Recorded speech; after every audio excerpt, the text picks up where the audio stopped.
Step 1, wake up early, gonna rise with the sun. Step 2, get some good, some food in you. Step 3, think real hard about what you wanna be. Step 4, everybody just do your thing. Wake up, today's gonna be a good day. Wake up, today's gonna be a good day. Wake up, today's gonna be a good day. Wake up, today's gonna be a good day. Wake up, today's gonna be a good day. Wake up, today's gonna be a good day. Wake up, today's gonna be a good day.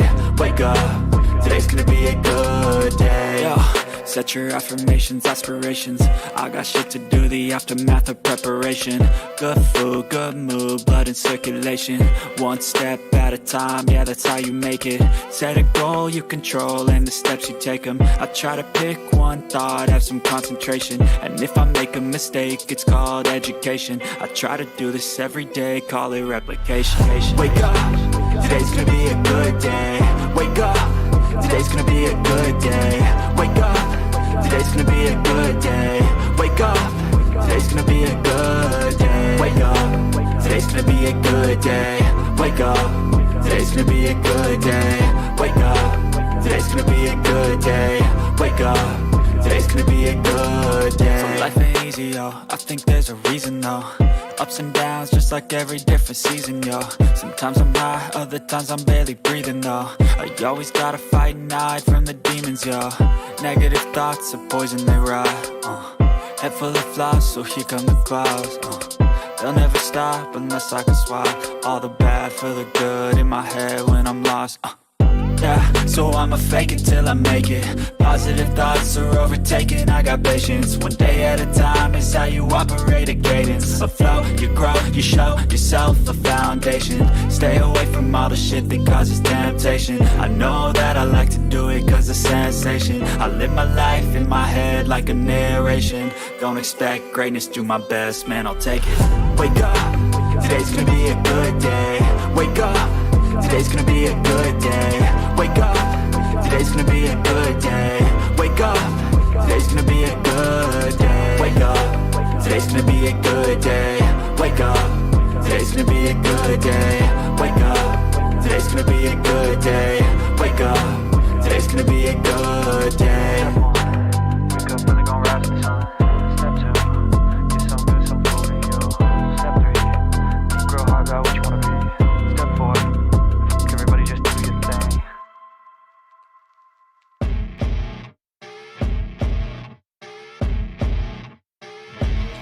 As you wake up in the morning, you want to find the latest, greatest information about criminal cases and have an intuitive conversation about the suspects associated with these cases.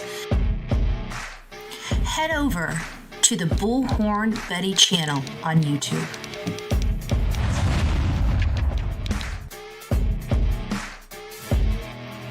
Get breaking news right here on the Bullhorn Betty channel. Welcome to the Bullhorn Betty Coffee Club.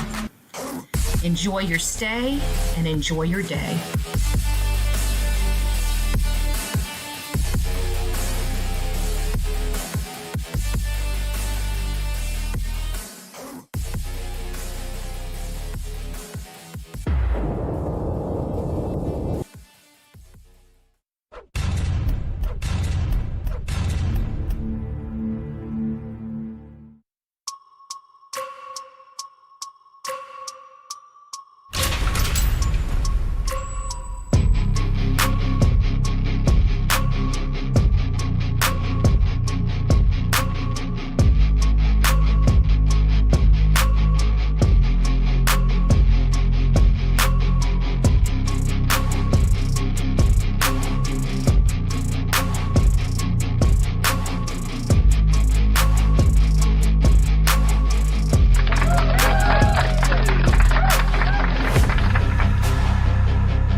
You're not out of your beds just yet. Get your butts out of your bed. Let me turn my lights on.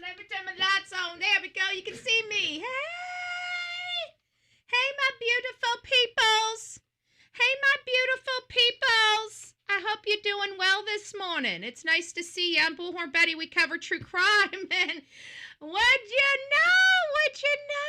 We had somebody crawl out from under a rock here recently. I'm just as choked up as you are. Breaking news, folks. Breaking news. She's alive. She is alive. Where's my mysterious button? Hold on. We got to do it right. Hold on. Where is it? Well, dad burn it. Okay. She is alive. Damn. I always got to hit a button, don't I? Son of a gun. She is alive.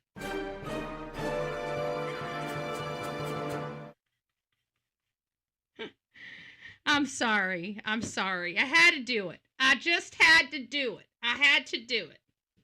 If you guys do not know what I'm talking about, the mystery of where Katie Proudfoot is she dead? Is she alive? We keep wondering, did Chris do something to her? Oh my goodness! Hey, Star Child, welcome to this crazy family we call the Coffee Club, i.e. the Insane Asylum. Grab your straitjacket in your padded room and welcome aboard, folks. Welcome aboard. Because I'm a love machine. Oh, thank you, Star Child. I appreciate it. It's nice to see you. We're going to go through here in just a second if I can get this thing all the way back to the top and say hi to everybody. I'm shocked it wasn't Christopher Proudfoot. I'm shocked it wasn't somebody else speaking on behalf of this woman. But you know what? I'm like, what's their angle? You know me. What's their angle? Things must be getting a little tight around Miss Proudfoot's neck. Proverbial knot, noose tightening up. That's the way I'm looking at it. Good morning, Melanie. Bullhorn Betty is present, followed by Eeyore Blues. It's nice to see you, my love. It's nice to see you. Melanie, thank you. She also said, happy Monday, Betty, Delilah, Mods, and Chat. I hope everyone has a good day. Prayers to whomever needs it.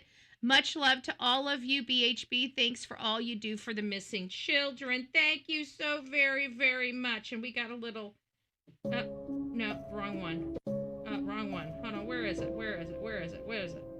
There. Nope. There it is. Danger. Nice to see you. Lisa B. Always. She's doing well. I didn't even realize she was having surgery, but apparently she's ready to cut a rug. So it's nice to see you. Welcome back from under the knife. It's nice to see you. Who else do we have? Hey, Jude, it's nice to see you up in the house. Sonia, good morning. Jekyll and Hyde. I am Marissa. It's nice to see you. I'm hoping I am Rissa Dawn. It's nice to see you, Rissa. Hopefully I'm saying that right. Turtle Pit, Southern Grammy. It's nice to see you, Southern Grammy. Good morning, Melanie, Jewel, Houston. It's nice to see you. We are on the horizontal stream. I'm going to jump over to the vertical here in just a second. So don't worry, folks. If you're in the vertical and chatting, we're gonna put it up there too. Jessica, it's nice to see you. Texas, it's nice to see you. Tangled Cords, Peggy, it's nice to see you. Good morning. Savvy's aunt, Sammy, it's nice to see you. Good morning. Back on track with Kat. Nice to have you up in the house. I like that. It's kind of rolls off. It's a long name, but it kind of rolls off the tongue. Back on track with Kat, I like it. Good for you. Peggy, it's nice to see you. Good morning. Me and you. Good morning. Our handy dandy Nightbot is working around the clock. Show Poodles, it's nice to see you. Me and you. I think I said hi just in case I didn't. Pat, it's nice to see you. Good morning. Who else do we have? Nani up in the house. Hey, Nani, it's nice to see you. Nice to see you. And all the people that are across the pond that are just too damn lazy to get on here and say, hey, because it's too late or too early, good morning, because it might be actually not even across the pond. It's just on the West Coast. Is it West Coast? Yeah, the West Coast. You guys might still be getting the crust out of your. You guys might be going to bed. Some of you party animals just might be coming home getting ready to go to bed. All right. Periwinkle Moon, it's nice to see you. Trust the process. Good morning. Tracy, Star Child, Let Them 66. It's nice to see you. Thank you guys for all your love and your support. Izzy Girl, I see you. It's nice to see you guys. It's nice to see you. Thank you. Oh, Texas Woman. Did I miss one? I sure did. Well, good morning, Texas Woman. Thank you. Thank you. Thank you. I love that. And we got another member. I think I said hi to Star Child. Thank you, guys. I appreciate it. We're starting to kind of get some errors, so we must be dropping some drop rate. I have too many things going on here. We'll have to figure that out. I think it's the computer, honestly. I don't think it's the internet. The internet is enough to run 4 live stream shows, right? Because our upload speed and our download speed is amazing in this house. We have FiOS, we got 500 megabits. I may move that up to a terabyte for, because you never know, right? Detective Whiskers, it's nice to see you. The real me too. Good morning. If Pebbles is in the chat, just so I don't miss her. I don't know if I said hi to her. Phil, it's nice to see you. Good morning. Good morning, loves. It's nice to see you. It's nice to see you. So, as you guys can imagine, I was a little bit, shocked. I was shocked about a few things. But moreover, I'm shocked that Katie actually spoke. As you guys know, since the beginning, just like Candace Bly, it seems like the male partner in the relationship blocked the female, and the female was the last person with the child. Okay, both in Summer Wells' case as well as Sebastian Rogers' case, the mom was the person with the child, right? And both of these children disappeared under unusual circumstances, and both men would not allow the women to talk. Now, with Don Wells, they just had an interview with Ainsley Daniels out there in Hawkins County, and Candace couldn't even sit still, couldn't even be asked one question before getting up and running away from having to answer that question. That's highly abnormal for me. That is a major red flag. But with her, we do have some mental illness. We do have some slowness with her. We do have that identified. Is that something that where she could significantly or realistically not grieve the same as the rest of us? It's possible, but it's the running away I have, not showing emotion and not being able to answer questions.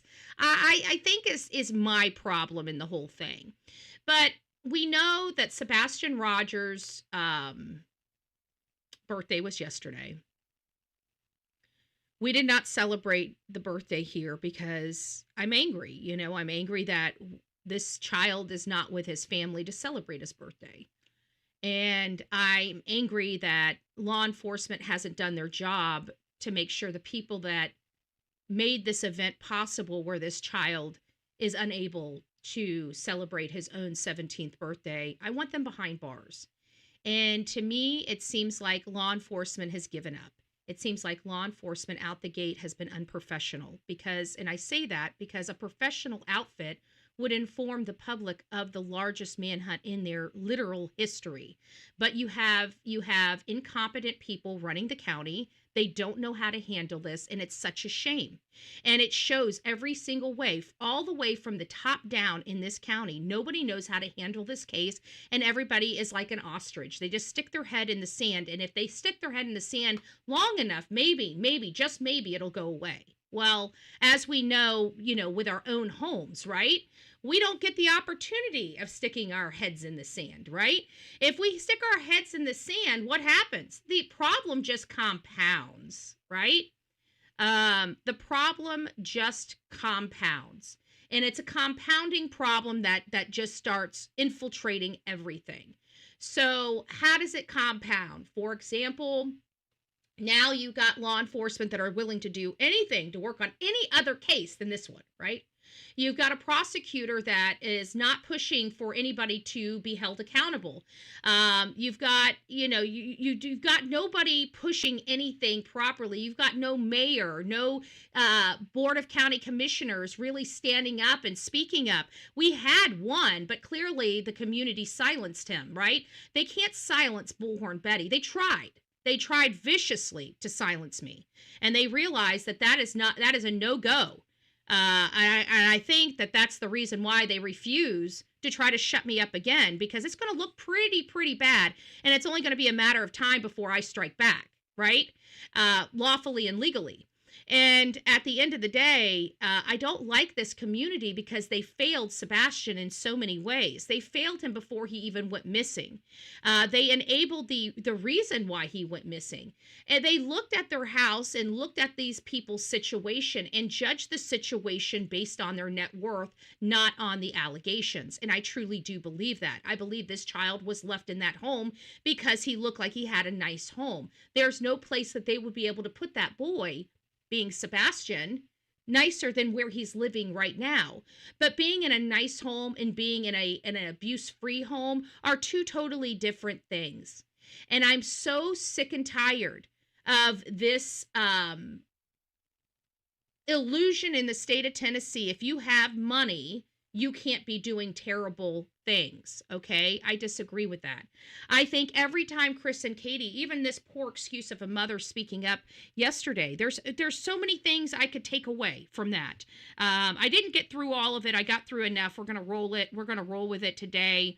We're going to be stopping it because, and I've already fast forwarded through all of the, Duchess, patting herself on the back and making herself feel well with all of her sweet talk. That woman is not that sweet.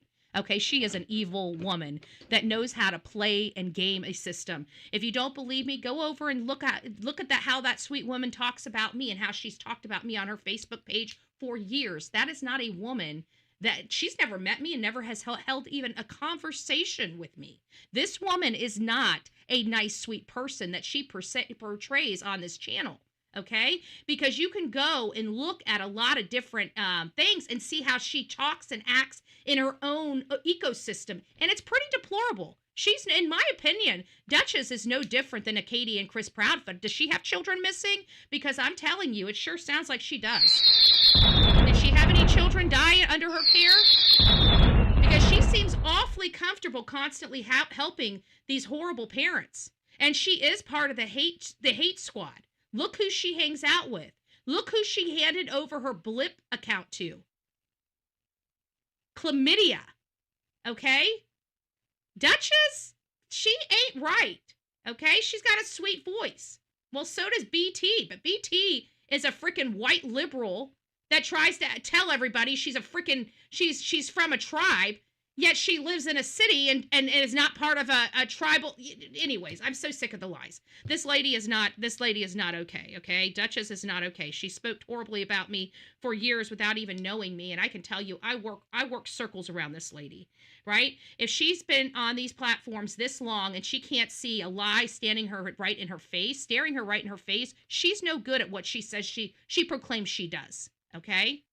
And if she says, well, I just discuss missing children. Well, why are you taking those missing children's parents to a motorcycle rally in South Carolina? That doesn't seem like you're just showing missing children. It sounds like you're getting way involved, and these people that are suspects, it sounds like you're hanging around with, rubbing elbows with. And I know you smoke marijuana. Were you smoking marijuana with Chris and Katie Proudfoot, Duchess? Were you doing other types of illicit drugs like Coca-Cola up your nose off the back of a toilet seat? Because I've heard about you, babe. Oh, you didn't think I'd learn about you and your man. Okay. Well, I do. So again, I'm just asking for a few people out here. I want to make sure that we're transparent and very clear, right? I just want to make sure people know what they're getting when they go to your channel, because I think transparency is important. So I'm just curious. But I digress, right? We have a situation here where Dutchie's had this piece of garbage, and of course you see this Becky chick, which is no nonsense or whatever her name is. That always tries to attack people. This lady has like no education. She had a drug addiction.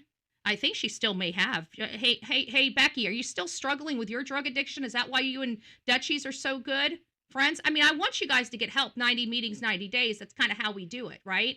I mean, I've had a walk. I'm not doing those types of things anymore. Certainly, there's no need for somebody that has had a potential past drug problem still doing that kind of stuff. But I'm curious. I'm just curious. But I digress. With all the drugs and stuff flowing around and missing children, I mean, there's nothing really to see over here.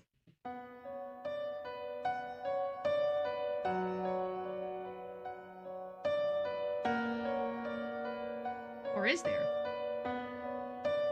I don't know. Pretty interesting.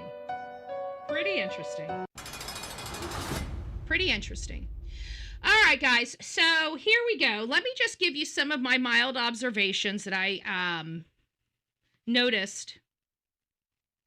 And we're going to get through this, okay? So Katie kind of comes on about 40 minutes in. You know, it's all about, oh, we're doing the sweet thing, and we want to be, the pieces of shit, but we want to look like good people. So we're going to make this, all the proceeds go to autism because Sebastian likes helping other people. But when we tried to help animals, remember, it was Chris and Katie that made sure that day did not go forward. But they made sure that they could, instead of helping something locally for local kids and local pets, they wanted to make sure that this goes to a national organization that takes 90% of your donations and spends it on overhead, and only 10% of your donations actually goes to autism. But I digress, I digress. They really don't care about helping. They only care about the appearance of helping, as I always say. All the photos that they provided and talked about, they were all still old photos. I do not see any recent photos. And then why is this important? Because Chris and Katie moved into their home in 2022. Something happened at that home where they have been trying to get Sebastian out of their home since, okay? So it seems like whenever this situation happened where they decided they no longer want Sebastian, they stopped doing anything with Sebastian. They stopped taking photos of Sebastian. It was at that point, and even with all of these new photos coming out that Katie is finally releasing, one, it shows very clearly she's not taking pictures of him since they've been in that. I think they had one photo in that whole reel since they've been in Hendersonville, Tennessee. Okay. Again, very problematic, because I can tell you just about every single one of you guys have probably 1,000 videos or photos of your child or grandchildren in your phone in the last year. And I'm still just shocked why we can't get photos of Sebastian in current form. Why we have to look at photos of him when he was a child. And not only that, when Katie started showing this, did you guys hear her? She's acting like she's remembering her dear old grandpa and all the happy memories they made together before he lost his life, right?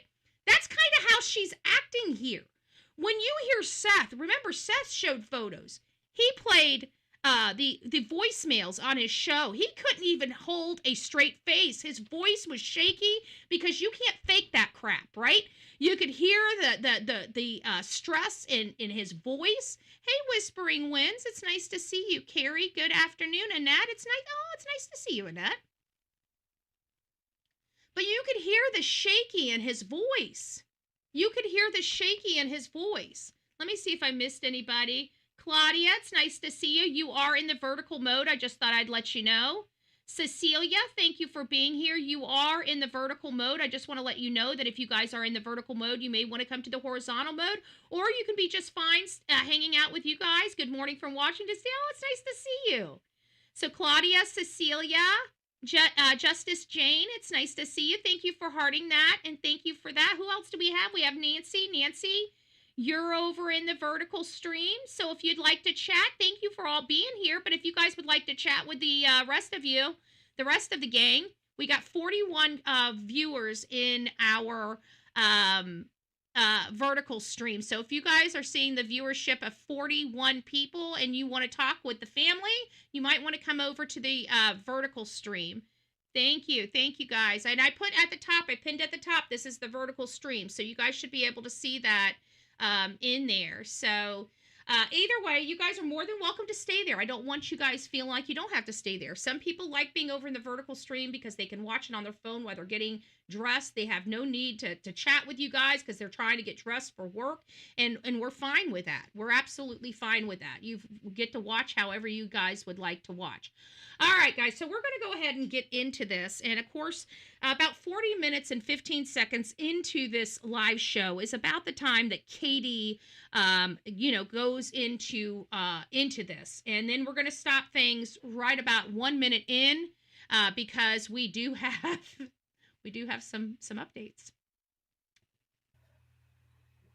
Welcome, Katie and Chris. Now that you guys heard that, I just want to make sure that there is no echoing, that we have good audio coming from the thing. Be right back. Need to check my Tumblr. Oh, okay. Whispering Winds. Go get the... Oh, you know what? I got laundry, too. Did I? I folded laundry. I folded my laundry this morning. I forgot to throw another load in. I hate when I do that.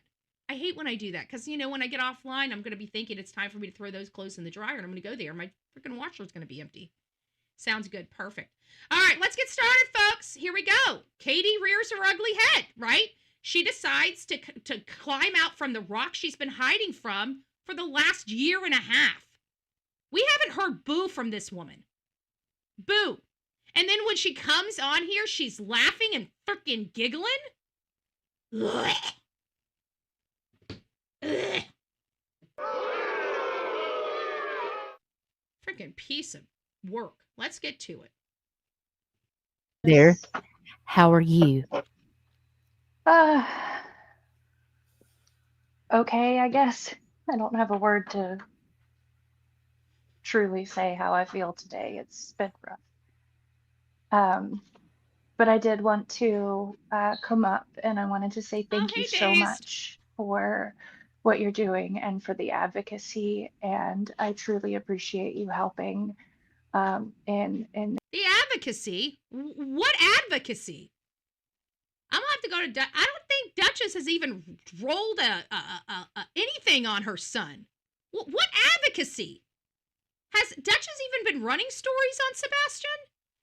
I think Crime Time Buzz,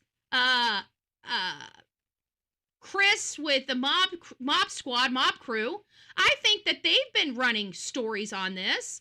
I think Justin for All has been running. I know I've been running stories here and there on this, but not been spending. But people that have been spending, their time on this case still have not given up walking away from it at all or giving themselves a break at all. Crime Time Buzz and the mob crew, right? But you're talking to this woman that has done what? You're thanking this woman for what?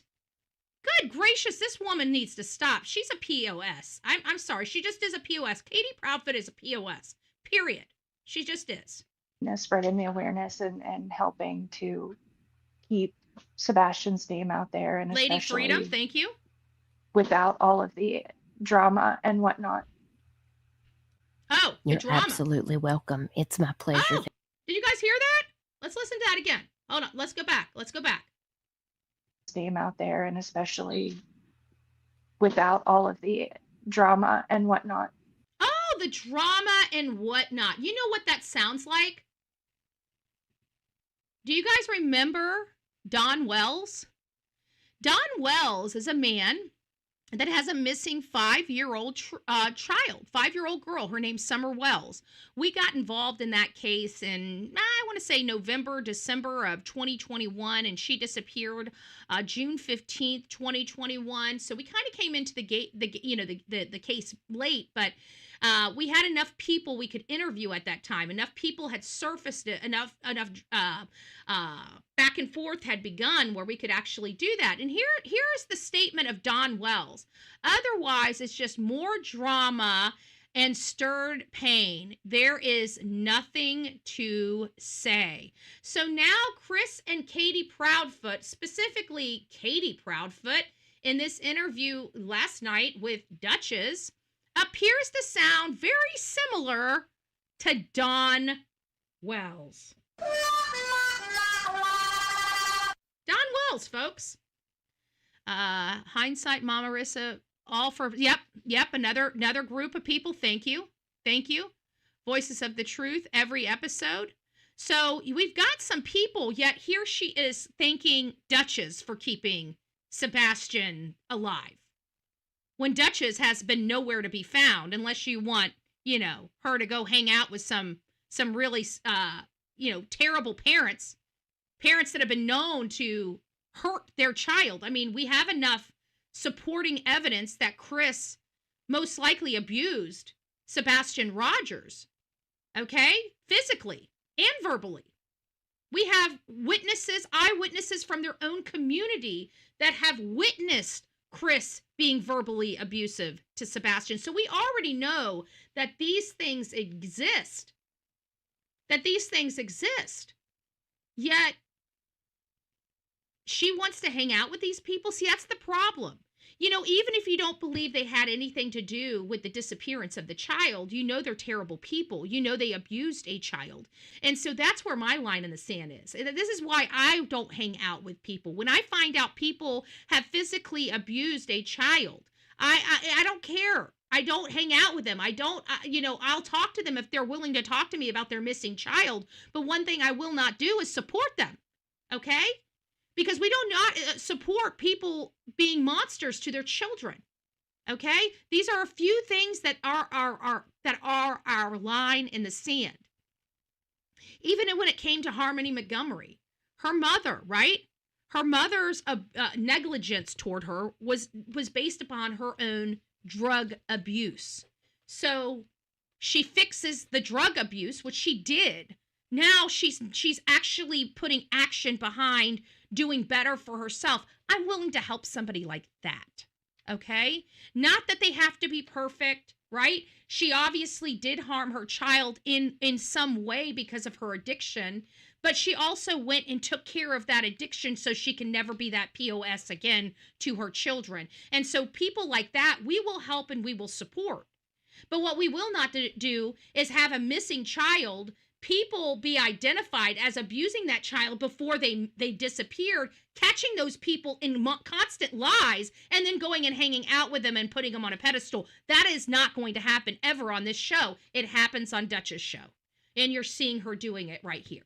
Okay? There's the difference between this true crime content creator and that true crime content creator. This one has integrity. That one wants to get stoned. Okay? Or go to a frickin' motorcycle party. You're absolutely welcome. It's my pleasure to help in any way that I can. Thank you. When you see these pictures of Sebastian, knowing that today is his 17th birthday, is there anything that you want to share about Sebastian today? I've been blubberballing all day looking at him. So no cries, no tears. She's asking, while she's been sitting there, she tells us that she's been crying all day while she sniffs her nose. She is. She's a piece of work. She's a piece of work. That's all right. We see her. We see her, and we're going to continue to see her, just who Duchess is. And that's why she's been on here. She has literally been on YouTube longer than I have ever been on it. I don't know how long Duchess has been on here. And she's nobody pays attention to her. For her to be on here all these years and only have 10,000 subscribers, I mean, that should tell you how horrible she is. She's been on here years before me. So all she's doing right now, even the raising of the funds, those were all the hate channel people over in her chat. Okay, I don't see any of our people over there. I went through there. None of our people were there. None of the people in that are really searching for this child were there, other than just to listen to Katie. Definitely not supporting that fundraiser. So I don't know. She sounds fake as well. She does. She is. She likes to hear herself talk. She likes to hear herself talk sweetly. And as you know, this is how you know a good content creator from a bad content creator, in my opinion. And this is not a pun at Jay, because I know Jay, she doesn't show her face either, but and she's kind of more of the exception than the rule. But the majority of these channels that don't show their faces, there's a reason why. They don't want you to see what they look like, because the gig would be up, right? They come here and they can actually speak sweet, and you're not having to look at them. You can't tell when they're lying. You can't tell their facial expressions, nothing like that. I think the reason why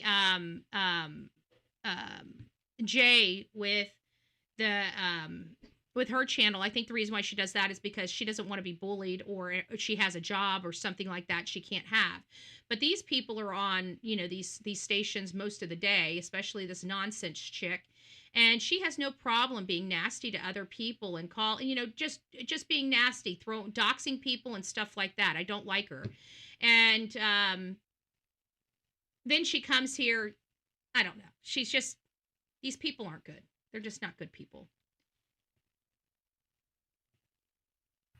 I shared some more pictures just to kind of give a little more perspective. This right here is probably, in my opinion, the most recent of all the photos. Then, in my opinion, this is her infinity. This is the infinity. If I'm not mistaken, we'll have to go back to the footage from the Texas Roadhouse, but I'm pretty sure she has beige interior in her infinity. I believe this is the infinity. So this may have been within the last 2 years, okay? But I think this, in my opinion, there's only one other photo in all of these photos that truly are any type of recent. They're all about good old times when Sebastian was a younger boy, okay? The good old times. And we agree that when he was younger, they had a normal family. Something happened, okay? Something happened in 2022. All of these photos that you're seeing that she's showing the family being happy is all prior to 2022, okay? Is all prior to 2022. She shows no happy photos of all three of them together after 2022. Period. We get our grilled corn, and the two of them were sword. And I think I need. I think I need to. Redneck, I do. I think I need to come here and let you guys hear what she says. Over here because sorry. Let me get this where it needs to be. We're at 40, so we were at 41, I think. So kind of. I'm gonna, I wasn't gonna play through these photos of what Katie was saying because I didn't find it necessary. But you know what? For one of my talking points, it's the lack of emotion aspect of this. So I actually believe that we have to play these photos because my point in conversating, my scrutiny of this video, right? My scrutiny of this video is the fact that Katie is showing no emotion. She's showing no emotion. So even when she's talking about past stuff, now mind you, she hasn't seen her son.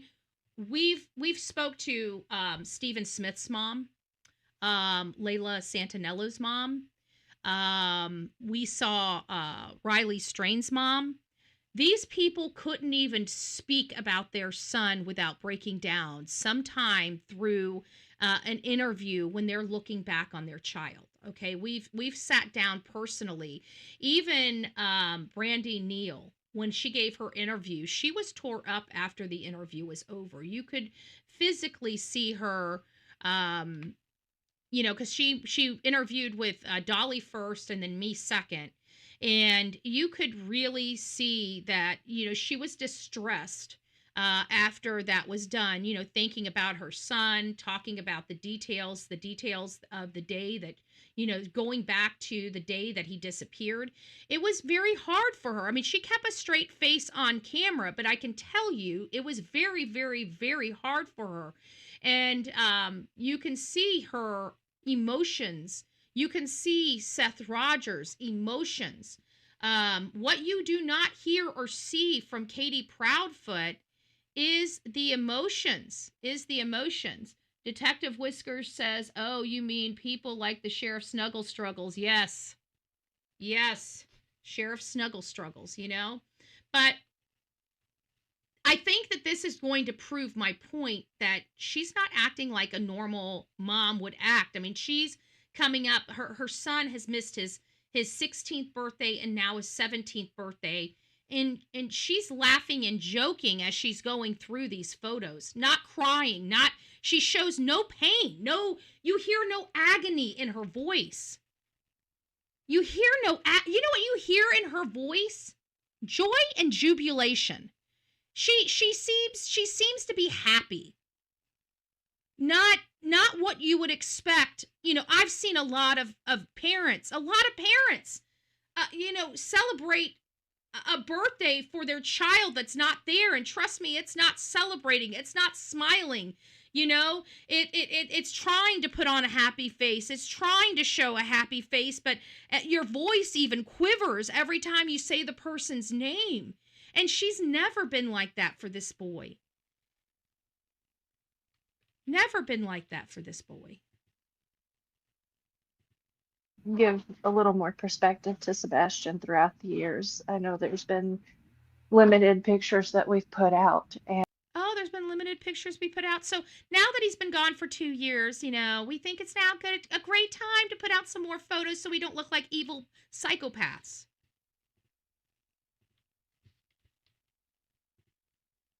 And I know some of these pictures when he is little, he is so precious as a baby. He was just the most adorable toddler and pretty cute as a teenager too, but happy. Oh, you know, just it sounds like she's describing her sweet dear grandfather that passed away several years ago. Oh yeah, we had a great time here. Oh, look how happy he was. We really enjoyed that time together, you know. So bad he's no longer with us, but what a great man my grandfather was.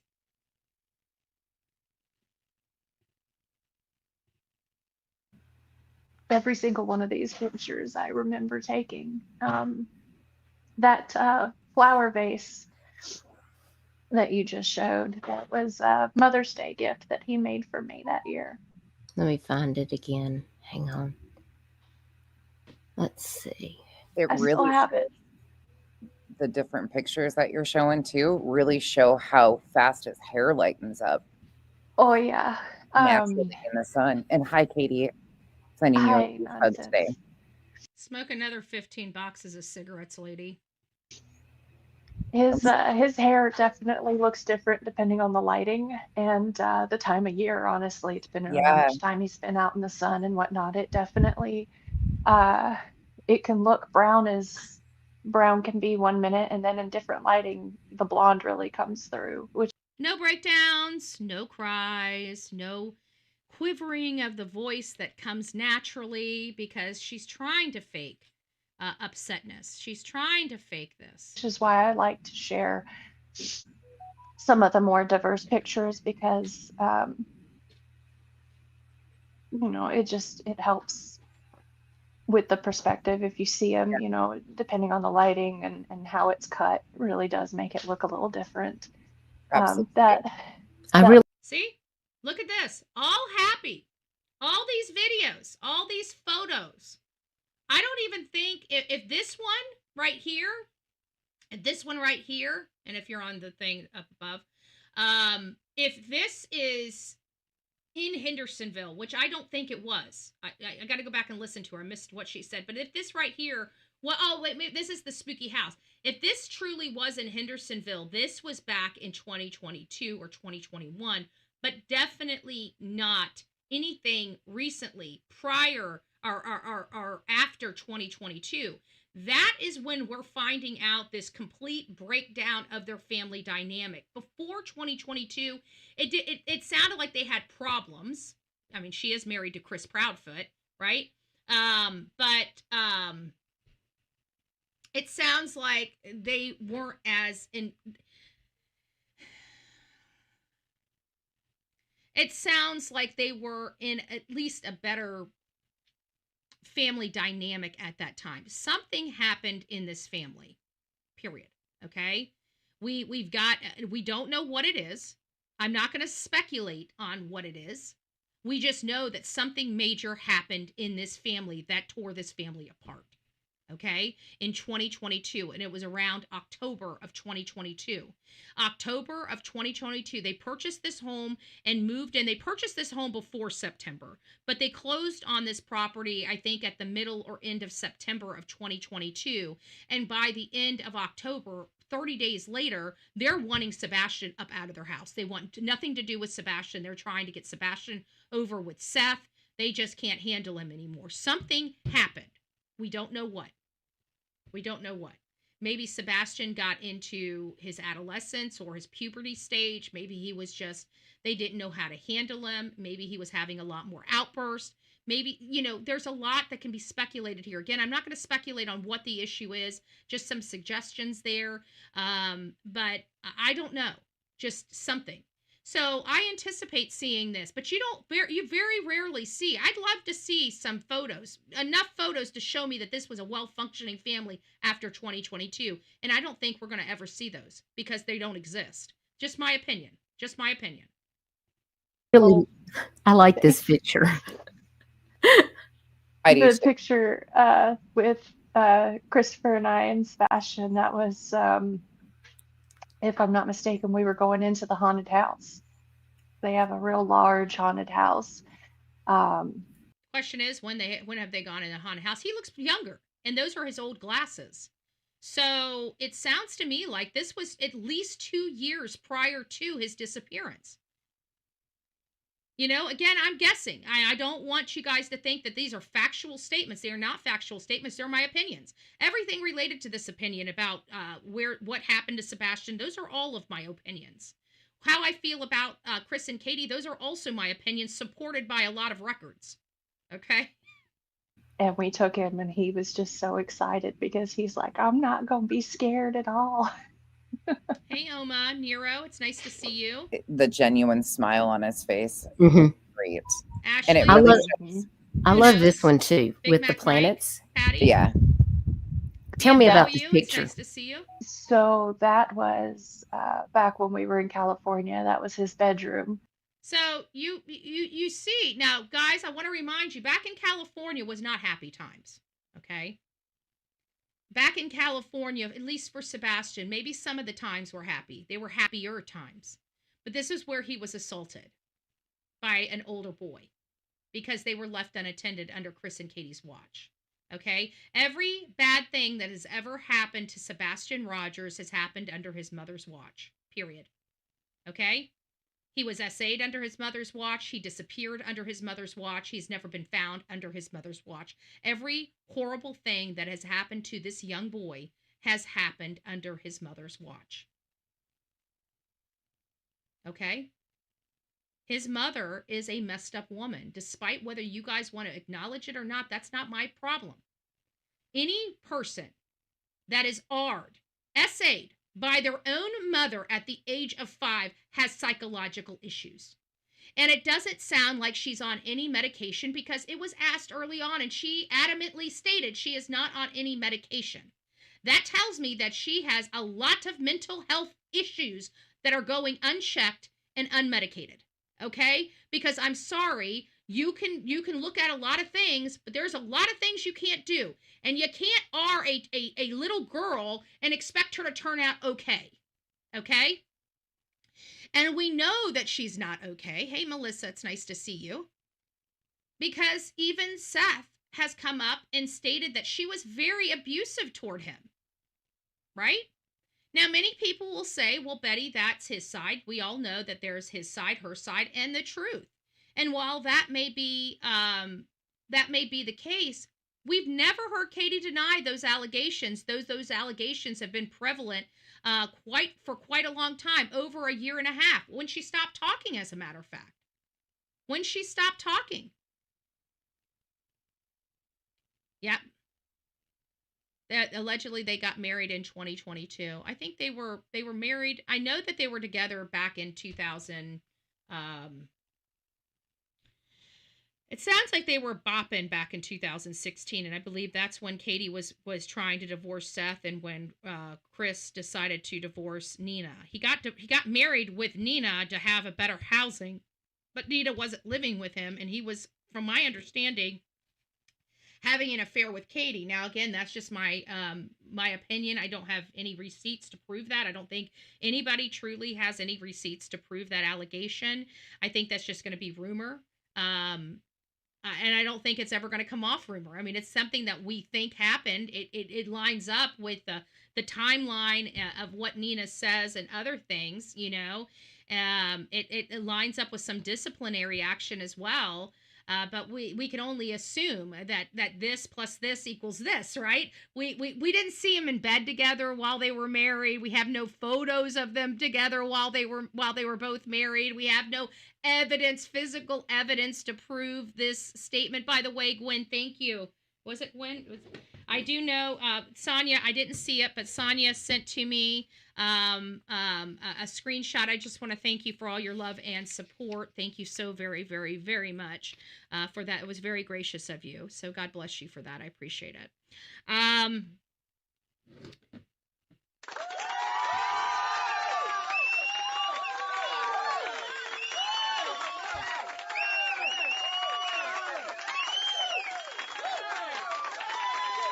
So back in California, where horrible things happened to him, prior to those horrible things happening to him, you see he was a very lively kid. He loved the solar system. Look at him. He was wanting this solar system put up on his ceiling. Look how happy he was to have this solar system put up on the ceiling and everything else like that.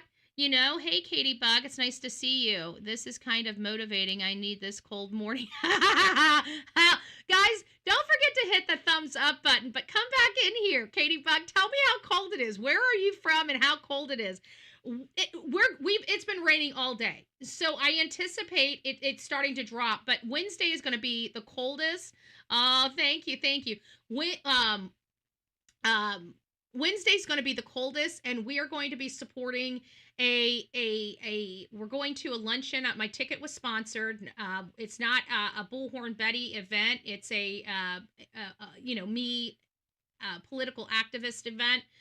But last year, the Bullhorn Betty channel donated $800 to Turning Points, which Turning Points here is not Turning Points USA, that I'm also, support a lot. And that's Charlie Kirk's thing is Turning Points USA. But we also have a Turning Points in our county that helps people with medical stuff, living stuff, substance abuse programs and stuff like that. That's a local nonprofit, and one of my political friends reached out and said, hey, I got an extra ticket. Would you like coming? And I said, yes. Last year in February, we had this breakfast, and we were able to donate as a channel $100. Unfortunately, just to let you guys know, this year is going to be a little different. We don't have that to donate. We probably have, me personally, I have about $50 to donate toward it. So it's going to be half, because we did take I donated $50 every year, and then we took $50 from our channel and donated it, made $100. And this year it's only going to be me donating. We don't have the funds in the channel to donate this year, but that's okay. It's still going to be a great event. We're still going to be, I'm going to still be able to donate some funds to it, just not at the level we were doing last year. But I'm hopeful for the next year, 2026, we'll have double the money. I'll be able to contribute twice as much, and we'll be able to contribute from channel funds next year, and we'll fix the gap of what we weren't able to do this year. But I expect it to be nice. I'll take some photos and I'll take some videos so you guys can see what we do and what we do support. Unfortunately, we still have legal expenses here, so the channel has to tap out of any type of fundraisings and everything else. You guys can thank the pieces of garbage, Chris and Katie Proudfoot, for that, because one of her statements is that Sebastian likes helping other people. He's missing, but we're so happy that we raised $1,500 because Sebastian likes. It was the most. It made me want to crawl out of my skin when I heard her say that. I can't express into, just how. It's just frustrating, crawling out of my skin. Izzy girl, 30 degrees. Oh my God. So let's take a little break from Chris and Katie, and let's give you guys a Doppler radar. Oh my God. East Texas. Holy smokes. Let's get over here. Let's get where's a different, let's get the breaking news. This is breaking news. Oh my gosh. Okay, so for your very, very, very, very burr cold Doppler, okay, we got 37 degrees in East Texas. What? It's snowing here in Kentucky. It's cold and rainy in Nashville. Today's high in Maine is 25. Arkansas is 36. Ohio, oh my gosh, 18 degrees. Oh, Tennessee, 36 degrees. Myrtle Beach, 40 degrees. Oklahoma, 32 degrees. Oh my gosh, you guys you're making my bones ache. You guys are making my bones ache. Amy, 33, Ohio. Inga, 32 here. I don't know where here is, but it sounds cold. Izzy girl, 30. Who else do we have? 22 degrees in Kansas City. 59 in South Georgia. Well, considering everything else, where's here? Whispering Winds. Whispering Winds says it's -2 degrees here. We don't know where here is. Dublin, 46 degrees, which, you know what, to be honest with you, that compared to seeing 8 degrees Celsius, because us here in the States you guys are better with Celsius and Fahrenheit than we are. We're kind of, we learned the Fahrenheit and we're like, screw the Celsius. So you ask me, like, you're able to do the Celsius and the Fahrenheit. If I can only do the Fahrenheit, I don't pay it back and give you guys the Celsius because I can't tell you. I don't know what it is. I'm not smarter than a 5th grader. Oh my gosh. Michigan, 3 degrees. Oh my gosh, 3 degrees. Oh. South Mississippi, 47. Still chilly, but not as chilly as some of the northern states. Good gracious. Springfield, Missouri, 29 degrees. UK, 7 and 44. Still cold. So you guys are still pretty cold over there too. 23 in PA. Good gracious. You guys are making me cold. Hold on, I just lost where I was. 20 feels like 11 in South Ohio. 29 in West Virginia. Indiana, 14 degrees. Nebraska, 27 degrees. South Mississippi, 47. Indiana, 25. Tennessee, the high today is going to be 42 in a specific area. Brooksville, Illinois, 19 degrees. Oh, good gracious. 36 degrees in Arkansas. 41 degrees in Central Texas. You guys are freezing. 27 degrees. I think you're in Arkansas, right? 18 degrees Maine. 32 degrees in Rhode Island. It's summertime over in Australia. Oh, good gracious. Guys, we're in the wrong country. We figured out the problem. We're in the wrong country. We need to be going to down under. I probably didn't do a good. -2 degrees Wisconsin. Oh dear gracious. Oh my gosh, you guys are making me cold. Okay, let's keep going. Let's see where else we have. Hopefully I didn't miss anybody. Sometimes this just pops down on me. I just got to go with it, so I apologize. So Sam I am saying in Pennsylvania, it's 24 and dropping. That's the way it is here. Our temperature's in the process of dropping. Indiana, 14 degrees. Oh, good gracious. Good gracious. Alabama, 44. 19 Ohio, 25 New Jersey, 16 Indiana, Delaware, 34. So I think we got it. It's pretty stinking cold everywhere. Even in Texas, we got Texas. In Florida here, I can tell you we're dropping. We're dropping. We're gonna have our temperatures are gonna be dropping. Wednesday I think is the coldest. The coldest we're going to have, and then after Wednesday it starts increasing. But Florida weather is weird this time of year, because 1 minute we'll be freezing cold. We'll have 30-degree weather, in the morning, and then by afternoon have 80-degree. We have funky weather here, okay? In Florida, it's just funky. I mean, even in rainy, like, we just have funky. Florida has funky weather. Florida's is funky weather. Florida. That's what they need. That's what they need to call it. Because our in my opinion, our weather just does not bode with the rest of the country. I'm sorry, it just doesn't. All right, let's get back to brass tacks here. Let's get back to brass tacks. Okay, so we're back on Sebastian Rogers' case. We're learning from his mother. She seems to be too joyous for today. I'm just saying. Things just aren't right. It's like they're in this bubble, right? And we got to compare some of this stuff and I'm going to get there, because we're going to go back to Courtney's interview. I got Courtney's interview up too. Okay, folks? I absolutely hate winter. Well, in Florida, I will be honest with you, but you're from Australia, so it's a little bit different, and I'm sure Australia is pretty brutal. But here in Florida, we look forward to winter, because our winters here is just slightly above, molten lava, okay? I don't know what else to say.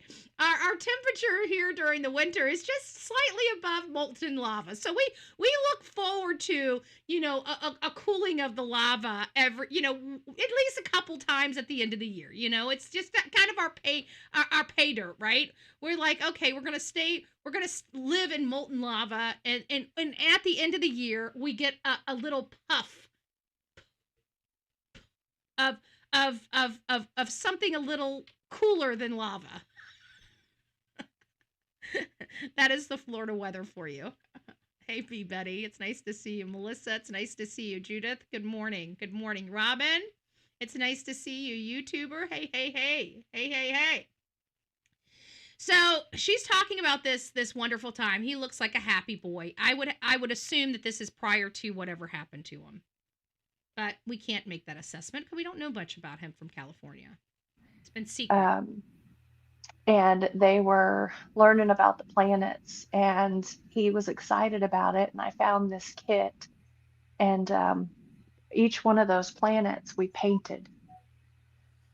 And then we put them up in his room, the solar system, and I found that the glow. See, back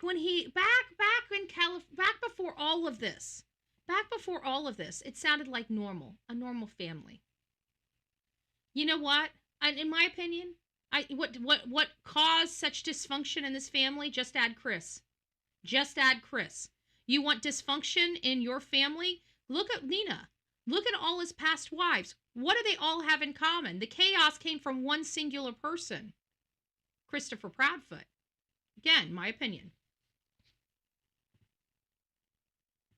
Stars and moons and whatnot. And so at night, he would make sure his light was on, and at bedtime he would turn it off, and he would just have the whole solar system up there. And on his wall back there, his helper award that he got at school. He was so proud of that. Do you guys hear this? I want you guys to pay attention, because we've got issues here. Where the hell am I going back? Yep. Sorry, give it just a second. The rest of the night, he was at home. Really sleep? Okay. It's when she goes and looks up at the wall. Let me find out where that is. I think it's right back here. There it is. Let's listen. Now this mom. Oh, hold on a second. Yeah, this mom here, we know what her fate is. Law enforcement has evidence to prove that they set this up. They intended to do this. This woman that you're about to listen to literally stabbed her own daughter and cut the baby out of her stomach. And I want you to hear how calm, cool, and collected she is and how she sounds. And then we're going to go back to Katie Proudfoot. Guys, I need you guys to go over to the deception detective. This is what I need you to do, and say, Chris and Katie, go post those in his comments. Right now, we have 353 people in this chat, and all of you guys need to cut and paste Duchess. I know you guys know where Duchess, the thing is, and send that over to the deception detective and tell him to please analyze this. Please analyze this. This is a very, very rare. We actually hear Katie Proudfoot on and I need a behavior and a deception detective to listen to her voice. So I think we can get to the deception detective, but I know how he works, and he ain't doing nothing unless you guys go and ask him. If I go and ask him, it does nothing. Okay, until people go over there and say, hey, Katie dropped a video. All 300 of you guys go over there and tell him that he'll realize that you guys are interested in it, and he will take his time and go through it. But if he doesn't think that you're interested in it, he's not going to take his time and go through it. He only wants things that that you guys are interested in. So show him that you're interested in the breakdown of Katie Proudfoot in this most recent Duchess interview. I'm interested in hearing his assessment of it. But let's go back so we're not screwing this up. Let's listen to Katie Proudfoot. Let's just take a few minutes. Where are we right now? We're at 44:23. So let's go back to 44, maybe 44. Let's go back 20 seconds. Let's listen to her commentary. At the glow stars and moons and whatnot. And so at night, he would make sure his light was on, and at bedtime he would turn it off, and he would just have the whole solar system up there. Sorry, I had to get my other phone. All I want is for my child to be found, brought home safely. If she's had my grandbaby, I want to make sure, he's safe, he's healthy. My daughter didn't go through a lot having him. Now, remember, the lady speaking killed this lady she's talking about. She killed her daughter, okay? And she ripped the child out of her womb. And she's sitting up here calm, cool, and collected, talking about how she hopes her daughter and grandchild are doing well and are healthy, knowing she murdered them. Do you hear how calm her voice is? Okay. All right. Now that you guys are hearing that, let's go back. And on his wall back there, his helper award that he got at school. He was so proud of that. We still have it hanging. Their speech pattern sounds pretty similar, does it not? I mean, you guys are not scientists here. You guys are not rocket science. Every one of you guys come from a different background. I guarantee you guys don't possess the same, educational background. Some of you in my chat have a lot more money than other people. Some of my people in my chat are welfare recipients, disabled recipients, Social Security recipients. We have a lot of people from a lot of walks of life on this channel right here. And there's nothing to be ashamed of, by the way. Okay? No matter what walk of life you come from, we welcome all. But you guys are all from different walks of life. Now, you don't need to be smart to hear that sounds like the same speech pattern, right? We have one mother that is literally behind bars for doing the absolute most horrendous thing to another human being you could possibly do, another female human being. And you hear how she talks, and then you flip over to Katie Proudfoot, and they speak almost the same way. Let's keep going. This is problematic for me. It was a huge motivator for him. That is wonderful. I love those planets. When I saw that, I was like, because I love space. And when I saw that, I was like, Sebastian and I have a lot in common. He's gone through a lot of phases over the years. I can imagine. Oh my gosh, that's a good one right there. Yes, it is. That's a really good. But do you guys notice something about these photos? And I'm going to keep saying you guys need to notice something about these photos. Because Sebastian's young. All of these photos, and this has been my complaint from the beginning with Katie, because Katie has him 90% of the time. Even though they have joint custody, her and Seth, She's the one that has him there 5 days a week. You would expect her to have an overwhelming amount. I mean, if we were to take our own lives, think of how often, like, I can show you, I have a terabyte. Now, granted, I'm a content creator. Okay, so I am going to have a lot of photos and videos. It's my job. But I think the normal people, I can tell you the real me too, when her and I are together, she can pop open her phone and literally show me a gazillion photos of her grandson. Like a gazillion. Like her whole phone is littered with her grandson. Okay? And even when she's not taking the photos of her grandson, he's picking up her phone and taking photos of himself. Okay? So, and he's an autistic boy. So there's no reason, and help me, the real me too. Your grandson's also highly functioning, right? Because he seems pretty, I mean, he seems pretty smart. So I think he's high functioning. Hey, Jessica, it's nice to see you. I don't take enough pictures of my grandson. Always has my phone. Yeah. Well, now you know. Take more pictures. Take more pictures. You're going to need them. You're going to need them. Everybody needs photos. You know, this day and age, you know, God forbid nothing happens, but we know that life has its twists and turns, and we're not guaranteed here, right? This is not our final place. So there's you never know when your time to go home, your true home is. So you want to keep those memories as much as possible. Even young kids, nobody wants to think about that. My phone is full. I know. That's the point I'm making, you know? Same, full of pictures, you know? I mean, the reason why we were talking about this again is because I went through my cell phone and, you know, looked at all the photos that I have in my phone and to find out what I could, you know, move over to iCloud in an effort to clear up some room on my cell phone. And that's when we kind of came back on, and hey, Meganels. Yeah, where's my clap? I'm gonna get the big clap. I said your name right. I said your name right. I said your name right. Woo! I always call her Magellan. I always call her Magellan. Hey, Magellan, what you did? She's like, Betty, you say my name wrong. You say my name wrong. All right. There we go. Now, if anybody doesn't know she's in the house, she's in the house. All right, it's nice to see you. We can get to work now. No, I'm just joking. Hey, Valerie, it's nice to see you. It's nice to see you. Be Betty fan. Nice to see you, girlfriend. Woo-hoo. All right, so we've got a lot of photos here. She's going through these photos and talking about them. The one thing that annoys me the most is she's not breaking down. She's not breaking up. She's not crying. It's not becoming too much for her. She doesn't need a break, okay?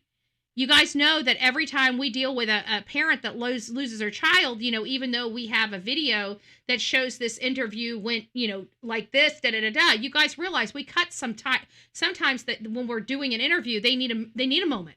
They need a break. Okay. It also happened like when we did the interview with Kaylee Gonzalez's family, Christy and Steve and Olivia, with Olivia and me. We had to break several times during that interview to give them a moment to, you know, they had other things going on. They had grandkids, kids, dogs. And then of course the emotion of the interview in and of itself. It was, you know, you gotta give them a break. This is a live stream. Okay. So if there's a break, then you'll know that they need a break. And so far throughout this whole thing, no breaks have been needed.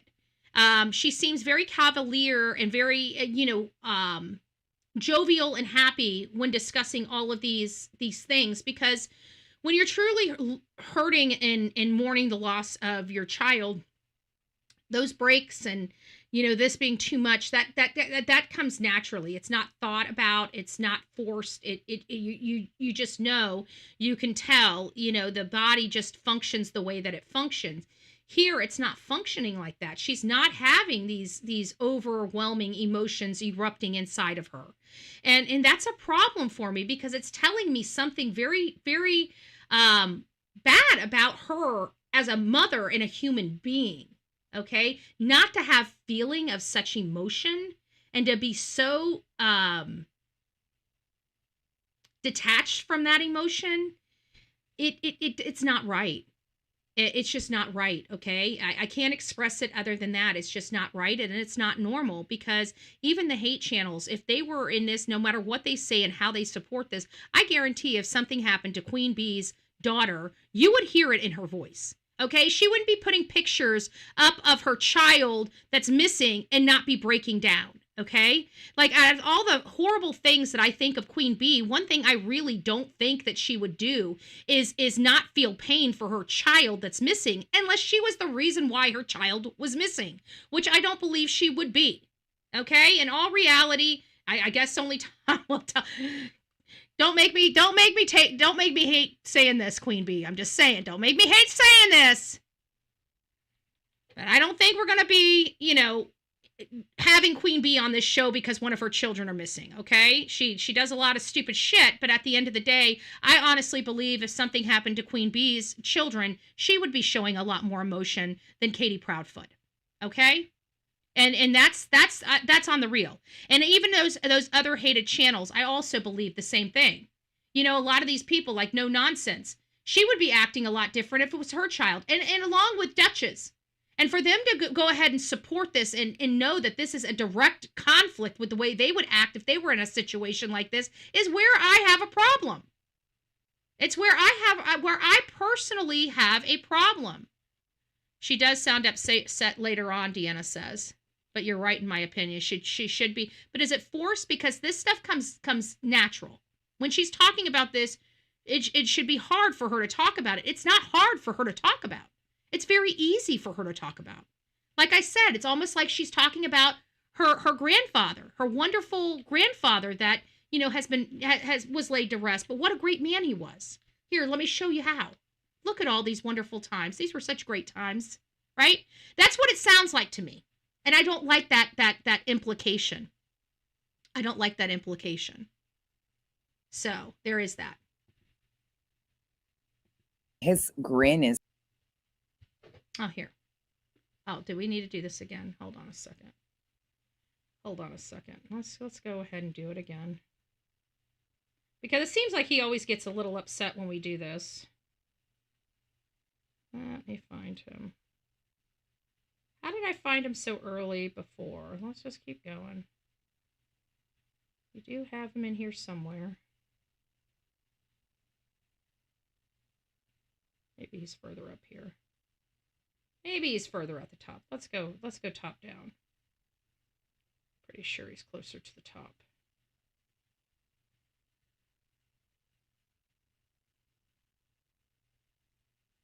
And I'll have to save this so we can get back to it.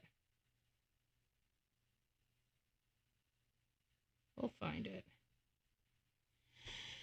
BS. Bullshit, man. Give me just a second. We'll find you. We're going to find you.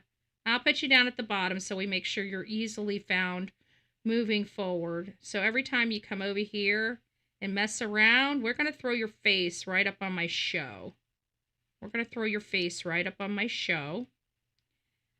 So this is going to be your final warning. Stay off my channel. Can somebody send me a photo of that creep? Oh, we're getting close. I think we're getting close. Oh, yeah, there's that crazy teacher from New York. Got a picture of her, too. Maybe I should start showing her around, because from what I hear, she's still taking my personal business, my private business, and putting it up on her channel. Piece of shit. Can somebody send me? I don't know where that photo was. I was able to find it pretty quick yesterday, but there it is. Found it. We're gonna have to put this on. There we go. Every time he comes over here messing with the Bullhorn Betty, we're gonna throw his channel up there. He keeps trying to tell me this is not it, but if it wasn't it, he wouldn't be trying so hard to make me feel like it's not him, right? And the fact that I know it is him. So there we go. Every time Every time you come over here messing with my channel, we're going to throw your face up on the screen. Somebody's going to know who you are. If you know who that face is, please reach out to bullhornbetty@gmail.com. Bullhornbetty@gmail.com. It's from South Carolina. All right. Let's keep going. So distinct. Oh, that was the first day of school. I love this picture too, with his glove on. Mm-hmm. He was, for a little while there, he was really into baseball. We would see, it would be something like this, seeing a cute little, something that if this person was missing out of my family, I'd be breaking down and crying. I don't know if I could hold this. This is a cute picture. This is a cute picture of a missing boy. I guarantee if his father's watching this channel, this right here is making his father's heart hurt. Okay? I'm sure that he's sitting there drinking his coffee and breathing pretty heavy. Something like, probably something like that, And here he has to listen to, if he's here, which, I'm pretty sure he bounces around. And if he's not listening right now, you'll be listening later today. And he's listening to how happy and jovial and joyous Katie's voice sounds, because in my opinion, I feel like it's Duper's delight. I feel like all of this has been Duper's delight. She's hidden until she thinks she's safe. Now she's back. Now she thinks she's conned everybody. She hasn't conned the true crime community. She's conned some idiots that have no education. Okay, that's who she's conned. But the people that actually have common sense, which you don't need to be book smart to be smart, right? People that actually have common sense knows that this is bullshit. Would get tickets to go see the Padres play fairly regularly, and we would go, and he got so into it that he became a hardcore Padres fan for a little while, and so we got him a glove. And I am so sorry to hear that, Deanna, but then I mean, this has got to be pretty hard for somebody like you to know the grief that you go through daily, weekly, monthly, annually, and to hear this. Now, you're saying this is your grandson. So you have a daughter. Does your daughter act like this? Because that's my question. And I'm asking legitimately, not to call your daughter anything. I'd like to know, because again, a lot of us haven't dealt with this, right? We think we would act this way if we dealt with it. But when I have an opportunity to hear from somebody that has, I'm going to ask them the question, because that's how we learn. That's how we learn of different types, different personality types as well. Yeah, that's got to be hard. Hey, D Mystery, it's nice to see you. Good morning, Love Bug. Yeah, I'd like to dive into that a little bit more, because I'd have to think that there are I don't know. I'd have to think that there are people that grieve, and they even grieve differently. We watch people grieve differently. Okay, I mean, look at how Riley Strain's mother grieved. And look at how Layla Santanella's mother grieved. They grieve differently, but they still grieve.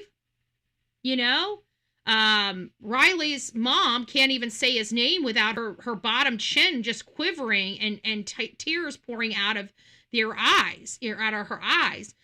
Whereas, Jennifer Santanello, you can hear the somberness. She has, a little more control on the waterworks, but not by much.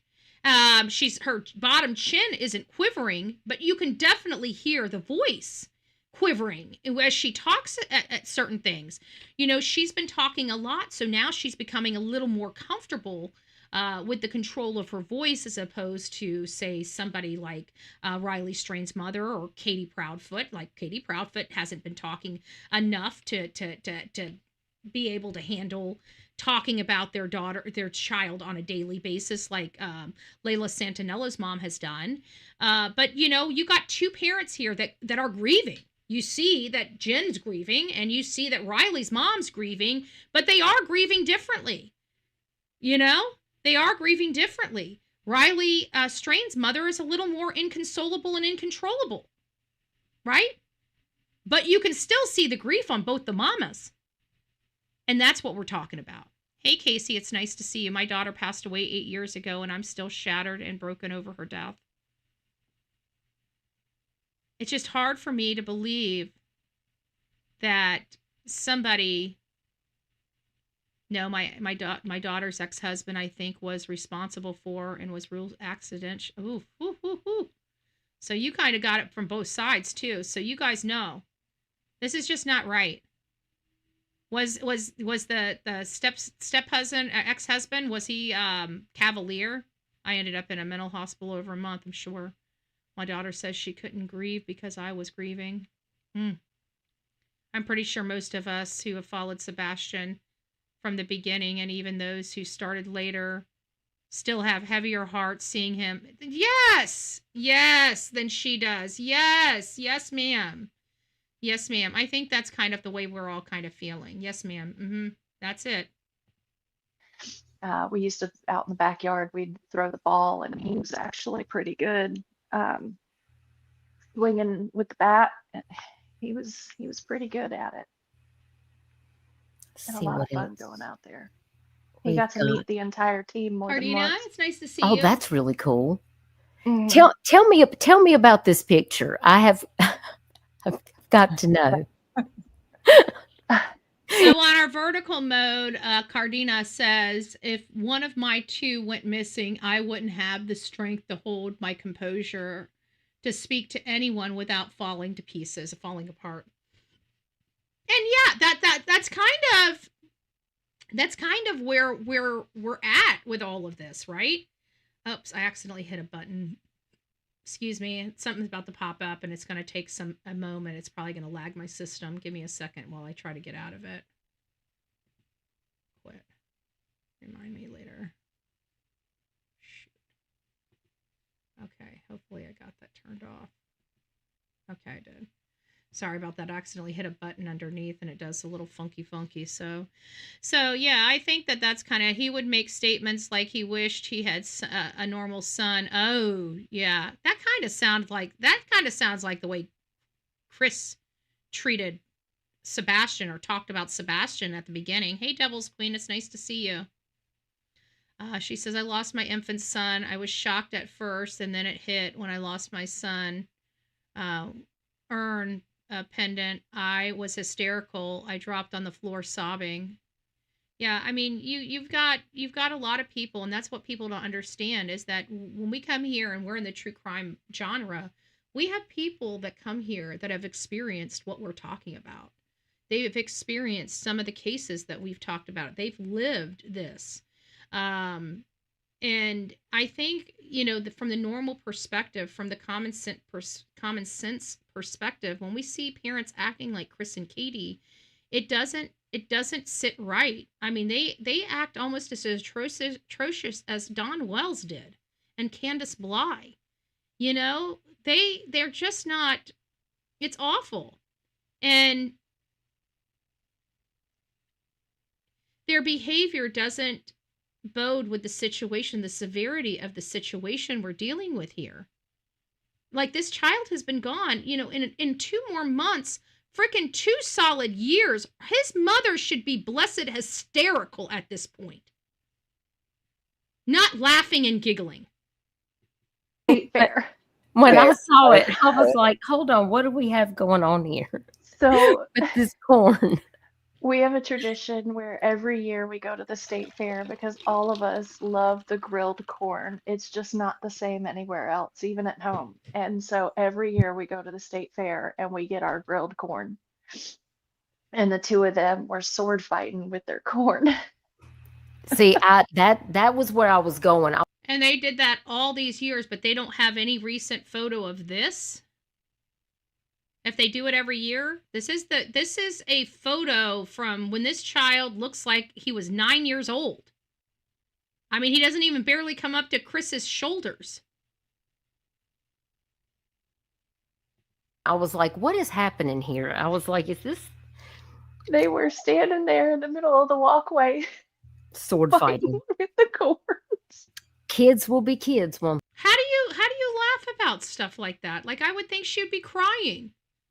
I want those memories back. Hey, Summer's Army, it's nice to see you. I want those memories back. I want those memories back. I know. I think I think that's what the problem is with all of us. And this is what I'm talking about, the POS Duchess is, and nonsense for that matter. Just they don't question anything. They just let them spill whatever lies they want to spill with no accountability. Why? Because Duchess really doesn't care for the truth. She cares for the attention. She cares to be rubbing elbows with the biggest pieces of crap, and she's the beginning go-to of the hate channels for protection. they? The big one and the little one in that picture. Right. Exactly.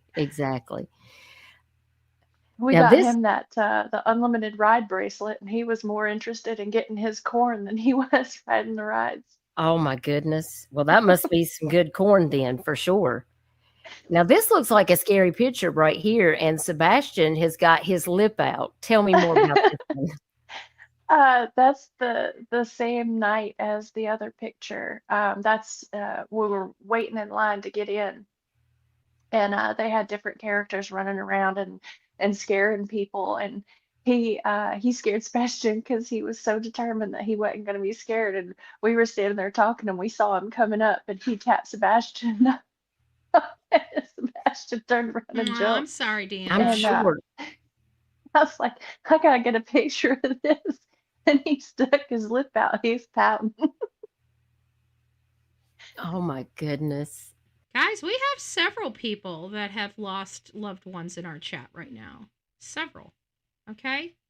We've got several people that have lost children or grandchildren in our chat, and they're crying right now because of thinking of their lost loved one, and listening to this mother being so cavalier, and it's just, she's really odd. I think I think that really is the sentiments here. I'd be sounding like the first day. I could have never, and you know what? And the bad part is, Sandy, is that, this is the way they've acted since day one. Nothing has really changed in their behavior. They know their behavior is frowned upon from everybody, and they think that this is normal. Okay, normal parents don't come on here and joke and laugh when they have a missing child, like their child's, this is just, just another day. That's just not normal. It's just not normal having a mom so happy and joyous that she doesn't get to see her child for 2 years. She seems pretty freaking happy with all her memories, just not him. I would have been, I don't know, beside myself. Tell me about this picture right here with the Grinch.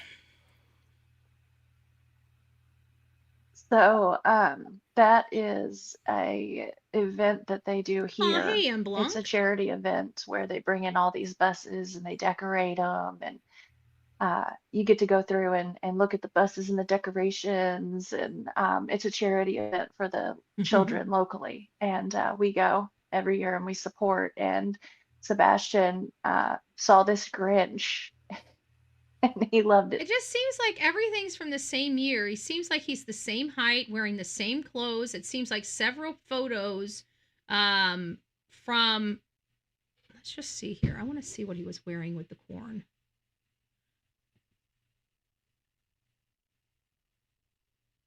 I know that's different. Okay. Because it looks like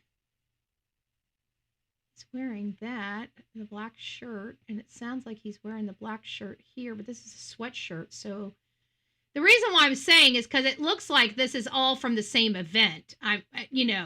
Potentially, but maybe not. Maybe not. So let's just keep going. All right. He's like, I want to get a picture with him. I've got probably 100 pictures from that night because he was just posing with everybody. Okay, so 100 pictures from that night. So why do we not have, again, I'm not going to beat a dead horse. We don't have any, it doesn't seem like she has any updated photos that we could look at. I love This is that all so about his much. childhood. And this Back when this must back be in the an good old Halloween days. costume. Or Back in the good old days. Back in the good old days. This doesn't even look like their current house. flooring doesn't look right. So this is even prior to the Hendersonville home. Or was this just a regular dress up? The Transformer. No, that was Halloween. Oh no, sorry. Hey, the Honey Dip. Naruto. That was Halloween as well. He as soon as he puts on his costume, he gets into character. I have no doubt. I have no doubt about that. I got a bunch of pictures because he was just sitting there doing all his. This sounds like a conversation a normal parent would have with another parent as you guys are talking about some of the stuff that you have. Like, you would never, if you walked in on this conversation, you would never know that how severe this situation is. You would never know that there is a child missing from this home. It sounds like we're just talking about somebody's, pictures about somebody's son. Normal's talking about, like, it sounds like, I don't know. This is just weird for me. Decor and more, it's nice to see you, love. His little moves, and he was doing his little dabby thing, and he was running like Naruto with his hands where they put them down like behind him, and they just take off running real fast. And that was what he wanted to be. So that year he was Naruto. I think him and his daddy were watching a lot of those anime cartoons and whatnot. Okay. I love it. Now tell me about this one, because this is another favorite of mine. I love that picture. And it looks like Sebastian is in a sweatshirt, but I don't see the white print on the sweatshirt. So this actually might be a different time. His face is so, he looks so happy in this picture. Tell me about it. If I'm not mistaken, that's another Halloween. So they like Halloween. It sounds like every single photo we talked about was creepy houses, Halloween. The majority of the stuff that they do as a family is over Halloween. Hey, Philly. I don't know. It's just goofing off. Was Halloween the favorite? Was that the one that was like see, even the commentators are picking up on it like me, like it seems like the only thing that they ever do as a family is on Halloween, because she's pulled a lot of photos of the family being together, and it appears they're only together on Halloween. I mean, I'm not saying that that's the facts. I'm just saying that's the appearance. The most joy was dressing up and Daisy. stuff. It's definitely one of Laura, his favorite nice holidays. I think he enjoys the things that we go out and do, like the haunted rides and the haunted houses and whatnot. But I think more than anything, he likes it because he gets a whole bunch of candy. Okay, so, obviously not scared very easily. I'm sure he went on the, younger kids stuff, but it seems like he enjoyed Halloween and enjoyed creepy stuff. One thing about these photos, though, that you're sharing, Katie, is it really shows his ability to adapt in crowds, different. Oh, maybe there was an angle to all of this, a narrative to paint on her happy and jubilation of her son being gone. Maybe there's a narrative driven fact here somewhere, because it's not about a missing child, right? We've learned nothing about a missing child. We learned all about how this child appears to be fun and enjoys Halloween. But other than that, I don't think anybody walking into my show right now would know that this child is missing, and that's his mother that's laughing and giggling. Different situations, around a lot of people. So that's a really good thing to know, that you guys had been out, like sporting events, loud things. If he was interested in it, it seems like he did really well and enjoyed himself. Yes. Yeah. So Sebastian was sensitive, or is sensitive to like sudden loud noises bother him, or loud. Oh, so she's acknowledging sudden loud noises. Let's listen to this just a little bit. Or is sensitive to like that. Well, and enjoyed himself. Now listen. Yeah.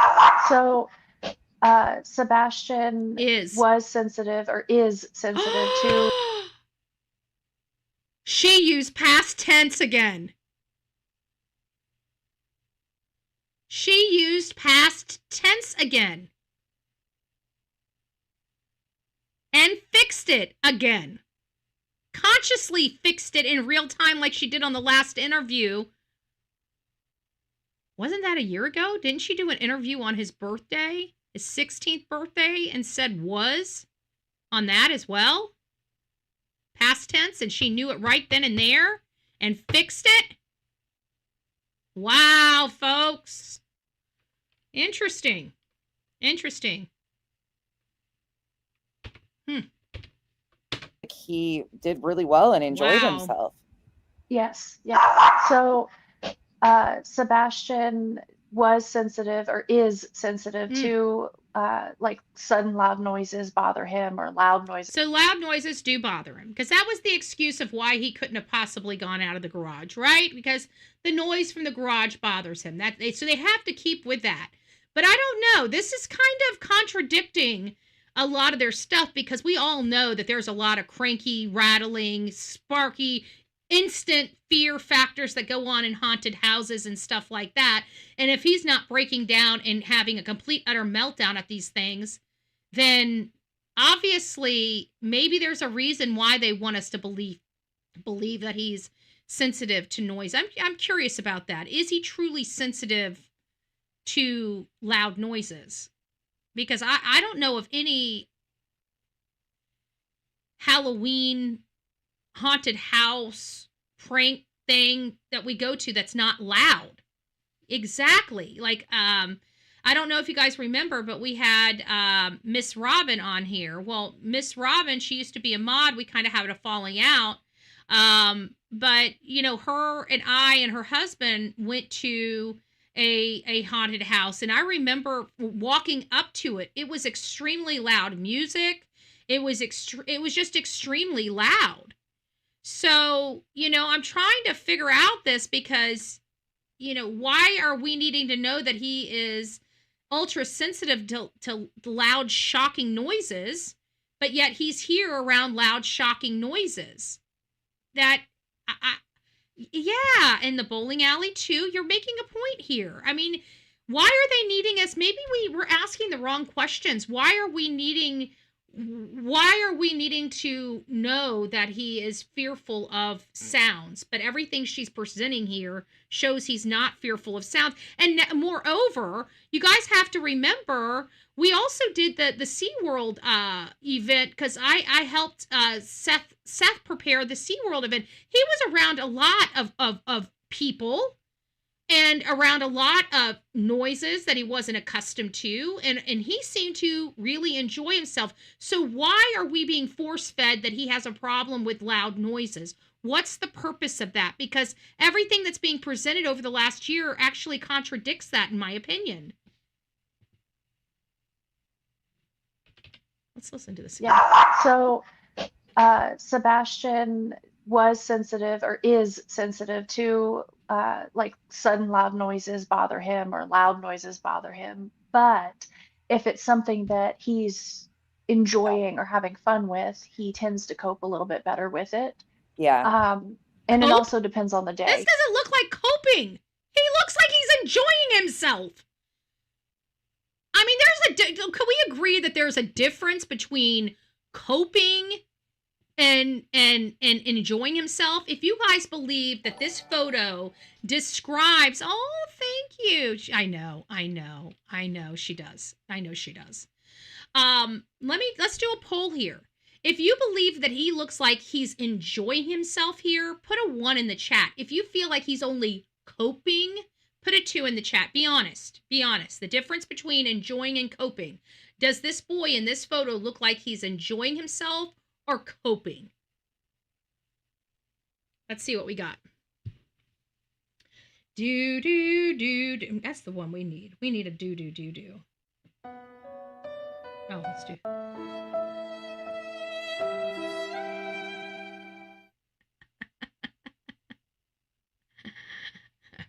Are we coping? Or are we enjoying?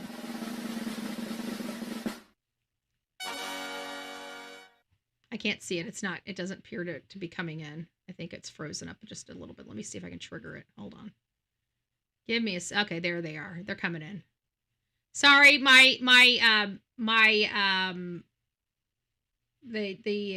doohickey here, these things here, it's taken a little bit of time to get them. Sometimes it freezes up because we're running too much stuff and the CPU can't handle it, so it freezes up my chat box. And so that's what we're dealing with right now. My chat box is a little frozen, so here we go. So we have a mixture, but mostly it looks like mostly ones, but we do have a mixture that people do believe that he's coping a little bit versus enjoying himself. So some people are split, many people are ones. There are a few, in the middle of whether he's coping or not. So we'll respect that. So, but it looks like for the most part, I think we can all agree the majority of the audience kind of believes he's enjoying himself. But again, we know autism is a little finicky. So some things that, and to degrees, like he might have problems with certain noises, but other noises he doesn't have a problem with. So thank you, Michelle. Thank you. Yeah, that's good. Laura's a 2. Okay. Good morning, Rory. It's nice to see you, love. So, Mama Bear of 10 is here. It's nice to see you. I missed you, but I see Deanna responding to you, so it's nice to see you. Hey, Amy, it's nice to see you as well. He's holding his ears at the Texas Roadhouse. The music outside might bother him. That's a good point. We did see some action from him. Yeah. My chat's froze up a little bit, so sorry, folks. So you guys are just going to have to wait until it unfreezes. Hopefully it hasn't froze up the show, but the chat's a little froze up. So it looks like the chat just came back on. So either way, let's get moving on this. He does have some days where it's more prominent or more bothersome, and other days where he can crank the radio up. One day he'll reach over while I'm driving and turn the radio up real loud if he likes the song, and other days he's like, Mom, can you turn it down? It's too loud. But I think it just depends more so on how he was feeling and what kind of noise it was as well. Like fireworks, we always gave him the sound headphones. We have he has a set of headphones like you would wear at the gun range where they're the soundproofing. Mm-hmm. And so because he hated fireworks, but we found out he actually loved the fireworks. He just hated the noise. And once we got him those his own headphones that he could put on, and we controlled that sound effect on it, then he turned out he loved it. And he was out there just having a great old time. Because we always do kids fireworks that they can partake in, and then we have like the real big ones. Okay, so Aurora, good it's just one good more morning, Aurora. But Aurora says, let me put this back up here. It's going to cut it off just a little bit, but I'll read it to you. It says, it's very hard to say. His medication could affect his ability to enjoy himself if they gave him that beforehand or not. He was having a good day or not. He looks happy, but was he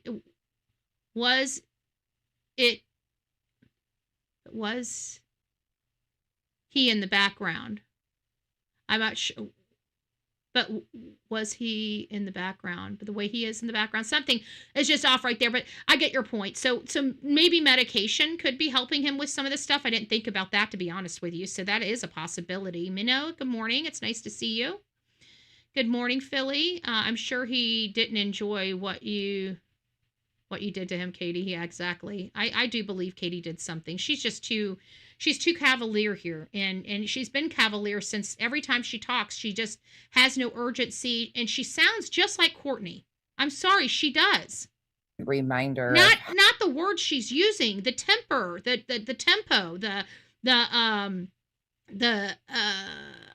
upbeatness, the lack of concern. The lack of true concern. How much, adapting and I know the ability of finding joy, even in all of this. And this just, if he's out there, he could be, anything, like his ability to adapt and enjoy things. So it gives me hope. Well, that's not what she just said. That's what you said, nonsense. She just told you that this was just happened to be that night. He's fine with it that night. Not that he adapts with people. As a matter of fact, Katie said just the opposite of that. But, nonsense wants to drive her narrative. That he can mingle with people. Why? Because they're driving a narrative to show Chris and Katie couldn't have had something to do with it. But you have to explain, because these two people here are idiots, right? They can't explain. They probably don't even know what Occam's razor is. And in all fairness, I didn't know what Occam's razor was until it was sent to me. But now that we know, right? And statistically, that's where we live. In the statistics, these two little hotheads up here that are too busy protecting monsters, if they would just look at statistics and real actual information, they might have changed. But I don't think they would. I don't think they would. I think they're just going to remain dirtbags. They're always going to help the bad guy. Okay? Nonsense likes to help bad guys. Duchess likes to help bad guys. Then they just support the hate channels that run interference and literally plant evidence. In reality, they plant online evidence. They manufacture it. We watch what they did to me. And these are the hate channels that start out on Dutch's interview and ends up winding up on these hate channels. Why? Because they're all in bed together to help monsters. So bad people start out on Dutch's and then work their way up to, say, chlamydia or QB. Me too. And all these people are intertwined. Hold on to that for you guys, because. And Chico says we've done hit 1K. Oh my gosh, y'all. It says here. Okay, this is where it's going to make you sick. Okay, I'm just going to forewarn everybody here. The next statement that comes out of Katie Proudfoot's mouth, you guys are going to be very upset because it's sickening. We've reached $1,567 of 2K. You guys are incredible. Y'all are showing off. Y'all are showing off. Oh my gosh. I cannot even believe this. 1581 right now. We're at 1581. You guys are amazing. Yeah, that's incredible. Sebastian would love that. He loves helping other people. Thank you all. Oh, wow. Loves helping other people. He loves helping other people, doesn't he? Loves helping other people. Very interesting from a mother's mouth when she has a missing boy. Her boy sure loves to help other people. Sure loves to help other people. Where the heck is Sebastian Wayne Drake Rogers? Where is he? Sebastian Wayne Drake Rogers. Duchess? You POS. Garbage. White trash bitch. Where's Sebastian? I mean, you've hung around Katie long enough. You should know where Sebastian is, honey. So where's Sebastian? Duchess? You went on a motorcycle ride with them. Where's Sebastian, Duchess? You like coddling monsters, so where's Sebastian, Duchess? Becky? No nonsense?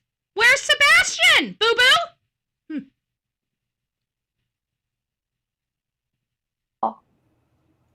This is just, you guys are so amazing. Missing persons around the world, it's so good to see you. Thank you for being here. This photo you have on your screen, I mean, every one of them, the genuine smile. And yeah, and Katie looks like she's 20, okay? These photos are so blessed old that it's disgusting. These photos are so blessed old that it's disgusting. We've watched this whole thing. How many knew when you guys came into my chat, if it wasn't for my title and the thumbnail, how many people would have walked in and realized, and be honest, that would have thought we had a missing boy here based on his mom joking and laughing?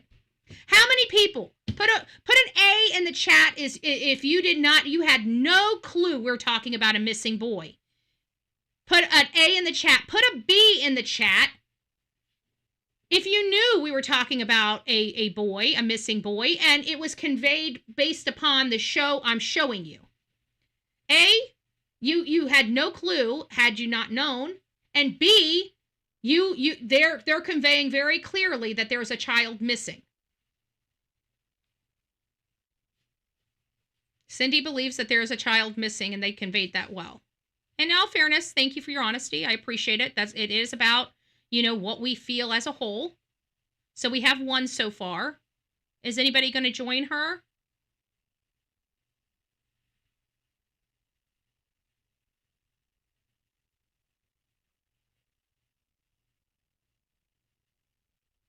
Okay, so we got a lot of A's.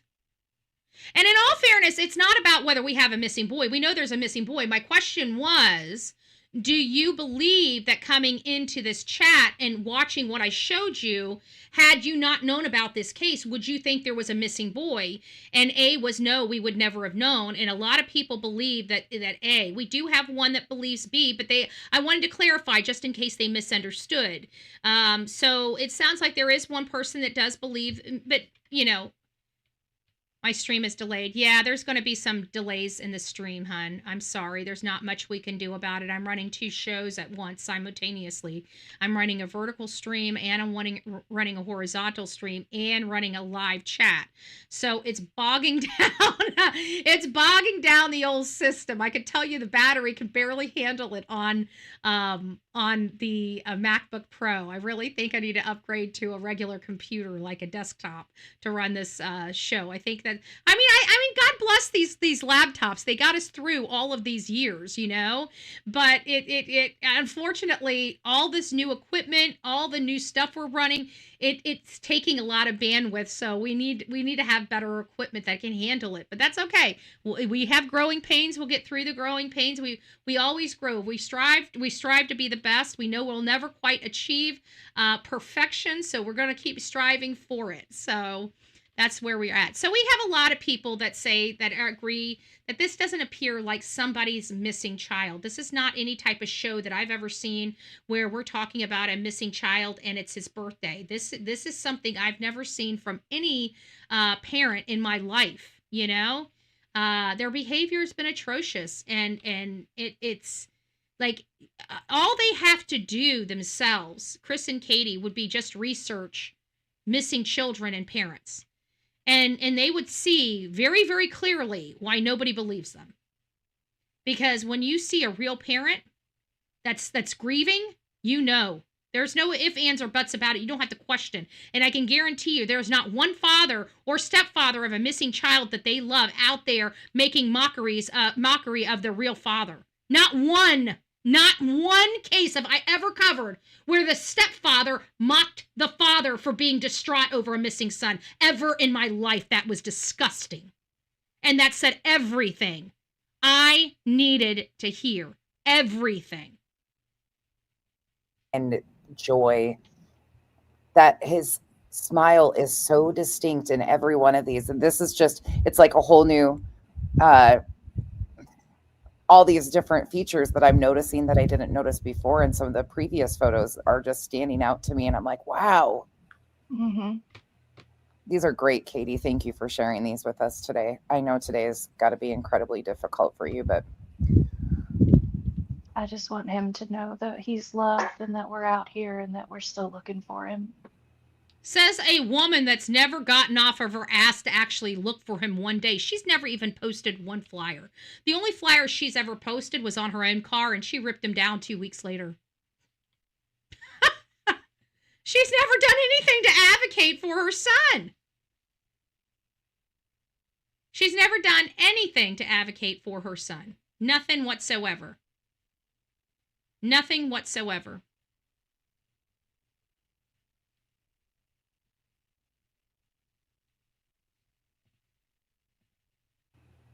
Absolutely. And we're here just to help support in any way that we can. And for all of the I just got a notification from Ellie in the chat, as well as something just popped up on my YouTube saying that we are dealing with some drop. We have some drop rates. So if it is buffering for you, just work through it. We're doing just fine. We're almost through this. So we'll be closing the show out pretty soon. Parents, and I feel like that this is the time that we need to bring the focus back to Sebastian. Absolutely.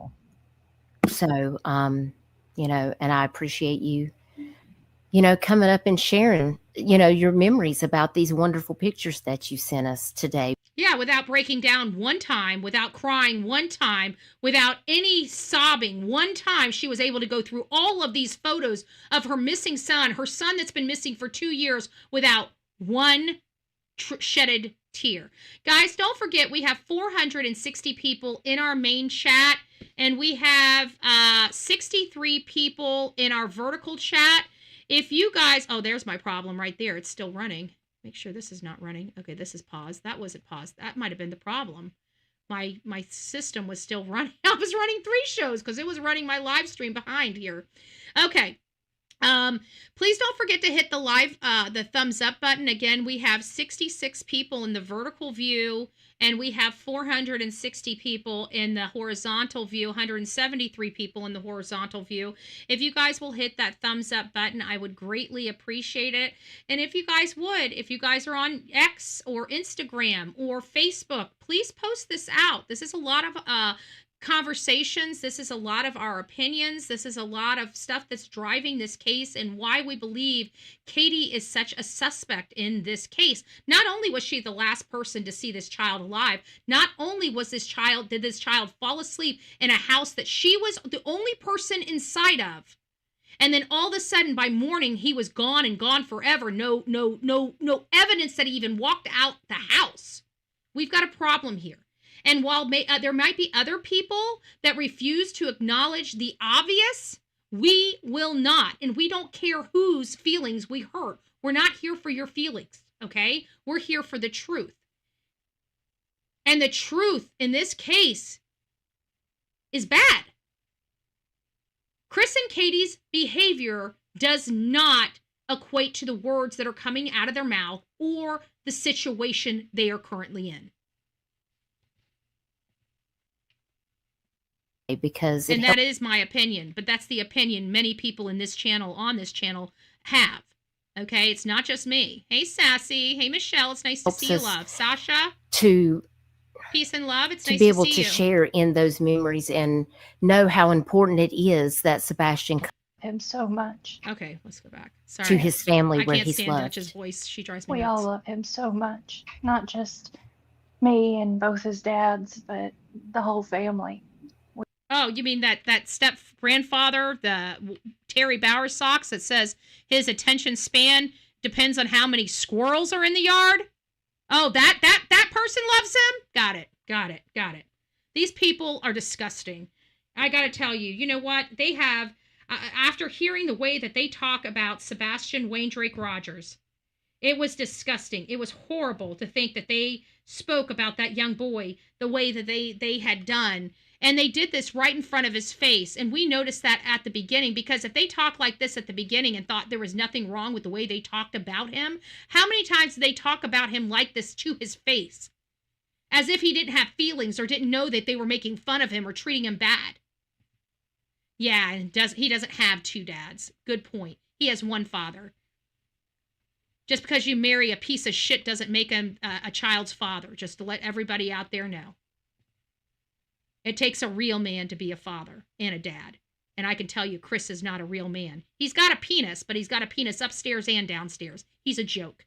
Okay? He's a joke that thinks he's tough by bullying women. Well, this woman he was never able to bully. Okay? He'll never be able to bully me, and I pity the fool if he ever puts a hand on me. I will break his hand. I hope I never see this man. I got nothing for him. We all love him. And it's just incredibly difficult not having him home and not knowing where he is and if he's okay. But I know in my heart we're going to find him because we're not going to stop looking. None of us are. Good, bad, and ugly aside, we all love him and we all have the goal of bringing him home. Absolutely. Christopher Proudfoot doesn't care about this boy. Christopher Proudfoot doesn't even care about his wife. I think at this point, they're just together, just to be together. Hey, Frog Girl, it's nice to see you. This was yesterday. This was yesterday. This batshit crazy POS of a mother decides to go and honor her son on his birthday by joking and laughing and having a great time. Normal people don't do that. That's really all that we want. And we have such a... Did you see his father out there? Let me ask you guys, did you see Seth out there enjoying and hooting and hollering and saying, ooh, let's smile about... No, he doesn't want to celebrate because his son is not here to celebrate. His son is not here to celebrate. He wants his son home. And you got this monstrosity of a family. Where's Chris Proudfoot in this whole situation? Usually he doesn't allow Katie to be questioned alone. Didn't we hear that from how many private investigators? You're not interviewing my wife by herself. Right? Isn't that what he always said? This man is a very abusive man. We've watched him talk about running people over. We've watched him. I personally witnessed him screaming in his mother's face. He's a violent person. Screaming in his mother's face. Screaming in Terry Lynn's face. Again, women. Grown-ass man that looks like that looks like Christopher Proudfoot with his frickin' face screaming in some other person 2 inches from their nose. He's a violent piece of shit. Okay? It's not even my opinion. I've got enough evidence to produce that he is a violent piece of shit, including his ex-wives, too. Wonderful community that can put their differences aside. That's corroborated, baby. And be able to say, you know, we got to keep the focus on Sebastian. And that's what is paramount. And I believe this is Sebastian with his teachers here. At his 8th grade graduation. That was his 8th grade graduation day. 8th grade graduation day. 8th grade. She doesn't have a 9th grade graduation. She doesn't have, well, I guess this would have been his first year. So he had his last year of middle school. He got pictures. So that was, what would this be, 2023? Was he a sophomore or a freshman at his high school? Do we know? 15. I have to think that was freshman, right? He was a freshman? Freshman. So Angela says freshman. Yeah, I think it's freshman. I think he would have been a freshman. So that's 2022. Hey, Sheila, thank you so much. I appreciate it. Because I'm a love machine. Ow! Yeah, I think a freshman. But the reason why I'm asking is because this shows you it's been a while since they've taken pictures of him. Okay? So let's go back and listen to that. Let me just make sure I heard that This is right. Sebastian with his teachers here. At his 8th grade graduation. That was his 8th grade graduation day. So 8th grade graduation, so that was just the year before. If he was a freshman, 8th grade is the last year in middle school. And then freshman is 9th grade. So freshman would have been in the high school. Now, if they don't go to high school until 10th grade, which in Florida, you go to high school at 9th grade. So if this was, his last day, 8th grade graduation, that means the next year he would be going to high school. So this is probably the most recent of the photos that we have in a while right here. Okay? If everything's accurate. He seems like such a happy young man. He is. He's so proud of himself in that picture. Those are some of his favorite teachers right there. They were amazing. And right there, he was excited. He got the color on the sheets before he went in. I see that. And green, of course, because green is one of his favorite colors. Absolutely. And he loves his green tea. Makes me wonder how much trouble he got in for coloring on his sheets, because if Chris was in his life, he would have probably been in a lot of trouble. I'm just saying. My mama, the reason why I'm saying is because if I colored on my white sheets, my mama would have had my ass. And she seems really cavalier about that. And I'm just saying, my mama, she'd have tanned my ass. I'm not going to lie. Mama Bullhorn would have tanned Bullhorn Betty's ass, and I colored on some damn sheets now. I'm just saying. I just want to know. He seems pretty happy he colored on those sheets, but how long did that happiness last for? Mm-hmm. Oh, that is one of my favorite videos of him ever. And it was so funny because I don't even remember what we were doing. He was just getting himself a drink, and out of nowhere he goes, "Hey, Mom." And I went, "What?" And he goes, and he looks and he giggles, and he's like, Wolf. And he's like, "Hey, girl, hey, Mom, look. Oh, yeah, green tea." And he just thought it was the funniest thing in the world. That must be the only funny joke she has with her son, because how many times has she said the same thing? She said it on 5 different interviews. Oh, he's such a goofy guy. He has this green tea one where he's like, green tea, and he's just so, but she says it over and over again as if that's the only funny thing he's ever done. You know, I mean, this is just bizarre. It's the same story. Why doesn't she have any new stuff to come up with? About that, how you were saying, he was just, finding his wittiness. He was really coming into his wittiness and getting good one-offs and coming up with little funny jokes. And but you can't think of any other one but the green tea. His sense of humor and coming into himself in that way, like he's. And again, she can't say anything but the green tea one. The green tea. That's all she comes up with. He was really starting to develop his own sense of humor and jokes and whatnot, because one of the things about him has always been. And I just want to say, out of all the conversations I've had with Seth Rogers, he has been adamant that law enforcement wants the flyers that they produce out. Not any other flyers, not ones for that are branded for Dutch's interview. Why do you think I'm using regular either TBI or FBI forms? Because that's what law enforcement has requested.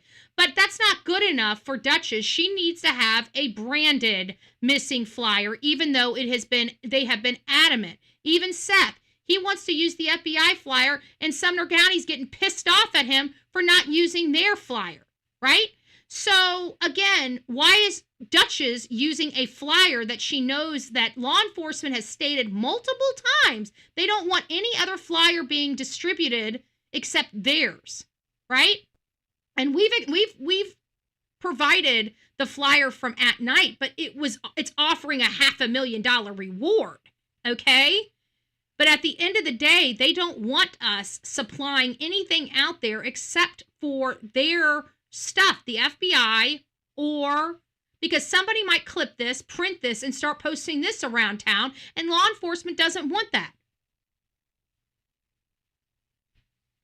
The only reason why she did this is for branding, for people to know that this is Dutch's, to bring people to her channel. I thought that was frowned upon. I thought grifting was frowned upon in the hate channels, right? I thought grifting was frowned upon in the hate channels, but it seems like that as long as it's their people with the grift, it's okay. Aw, thank you, Denise. I appreciate that. What was that? Thank you. So you guys couldn't see that because it was on my vertical side, but Denise gifted a super chat of $1.99. So I wanted to make sure that was seen or heard from on this channel. I don't know if there's other ones on that one. That was just the one I saw here. Chrissy, it's nice to see you. Denise, it's nice to see you. You guys are on the vertical stream, and you're more than welcome to be over there on the vertical stream, but we have like 400 and some odd, or almost 500 people over in the horizontal stream if you guys would like to come over. Let's keep going. He's been very literal. So like sarcasm very frequently missed on him. It's lost on him. He like if you look at him and go, "You hurt my feelings," he'll be like, "It's not feelings, it's feelings." I just am completely dumbfounded. Oh, thank you, YouTuber. YouTuber gifted a Bullhorn Betty membership. If you received your Bullhorn Betty membership, which it looks like it went to Oma, congratulations. Welcome to this crazy family we call the Coffee Club. The insanity, I love. grab your straitjacket and your padded room, and welcome aboard. It's a crazy ride over here. It's a crazy ride over here. I agree with you, Mama, girl mom. In my opinion, it's her husband is the one that started all the drama. It is. He gave the ultimatum. He backed the lady in the corner, a very disturbed lady that's had a lifetime of problems. And he backed the lady into a corner, and it's not any surprise why we are here. He backed Katie into a corner. He made her choose between her son, her disabled son, or her lifestyle. Okay? Most women would have ran off with their son, right? But when you have a mentally disturbed person that's had nothing in their life, and this is the first time that they've ever owned something or ever looked important, they're going to choose the appearance, the facade over the child, especially the child that they're trying to remove. Like Katie was actively working to remove her own child from her house. Most women would have removed the husband from the house if they ever made them choose. Okay, not Katie Proudfoot. Not Katie Proudfoot. She wanted her, remember, she quit smoking to be with Chris, okay? To quit smoking, that's a very, very hard task. Very hard task. And it just shows you how messed up she is over Chris, that she literally quit smoking just to be with him. So if she quit smoking to be with him, which is one of the hardest things that you can do as a human being, I know, because you guys just watched me quit. You guys are watching Chris over the mob crew quit. It's not easy, okay? And if it was that easy where we could just be with somebody and they say, hey, if you want to be with me, just quit. If it was that easy, everybody would be doing that, okay? It's not. And she was able to do that. She was able to quit cold turkey. Throw, exactly. Yacht Club is reminding us, through Sebastian's beloved cats. She had no problem getting rid of her son's cat. She had no problem destroying her son's feelings over the cat, right? How about the snake? They had no problem hurting his feelings over the snake either.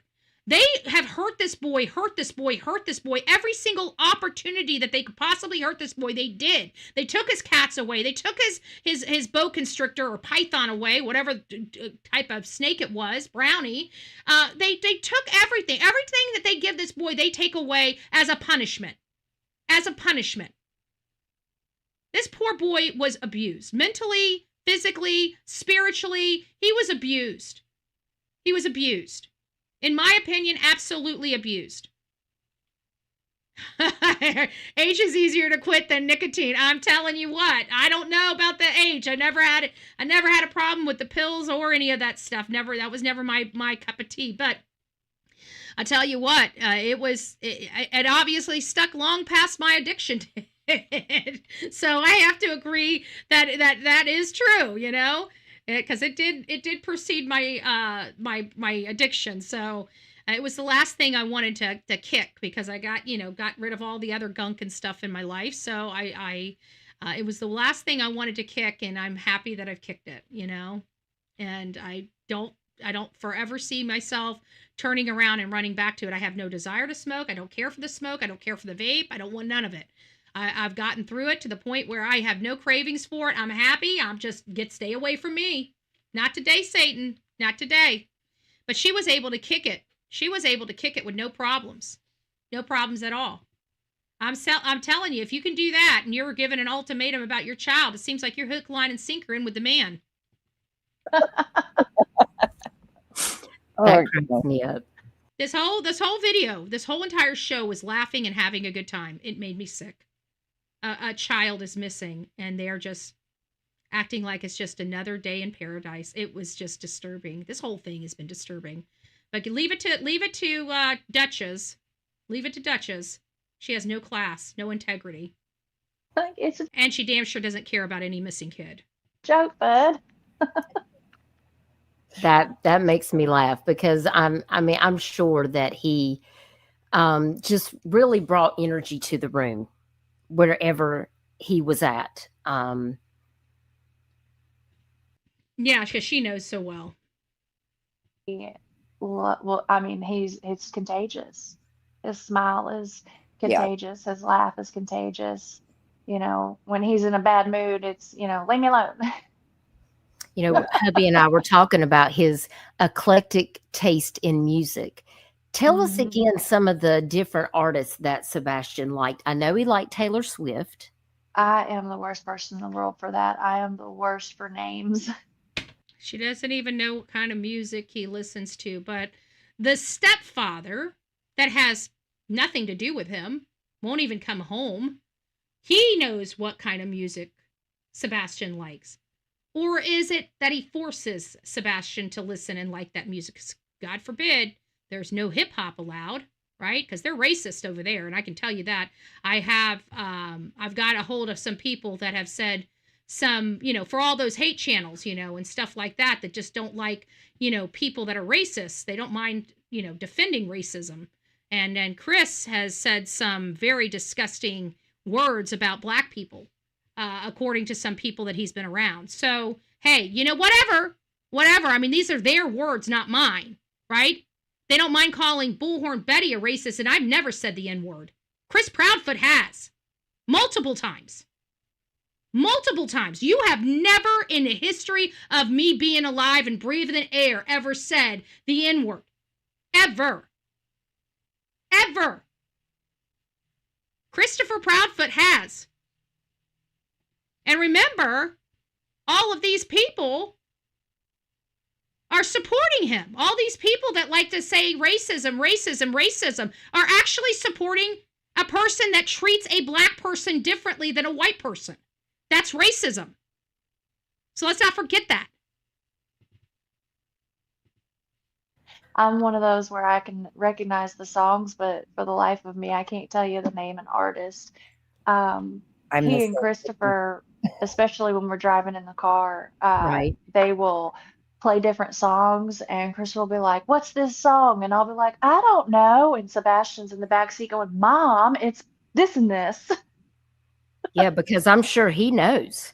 Oh yeah, he loves it. It's like one of their things that they do, and he's huge crush on Taylor Swift, of course, and Yes. super embarrassed. So what new information have we found out about Sebastian disappearing? Did we find any new or updated recent photos of him that could have been beneficial for us to help look for him?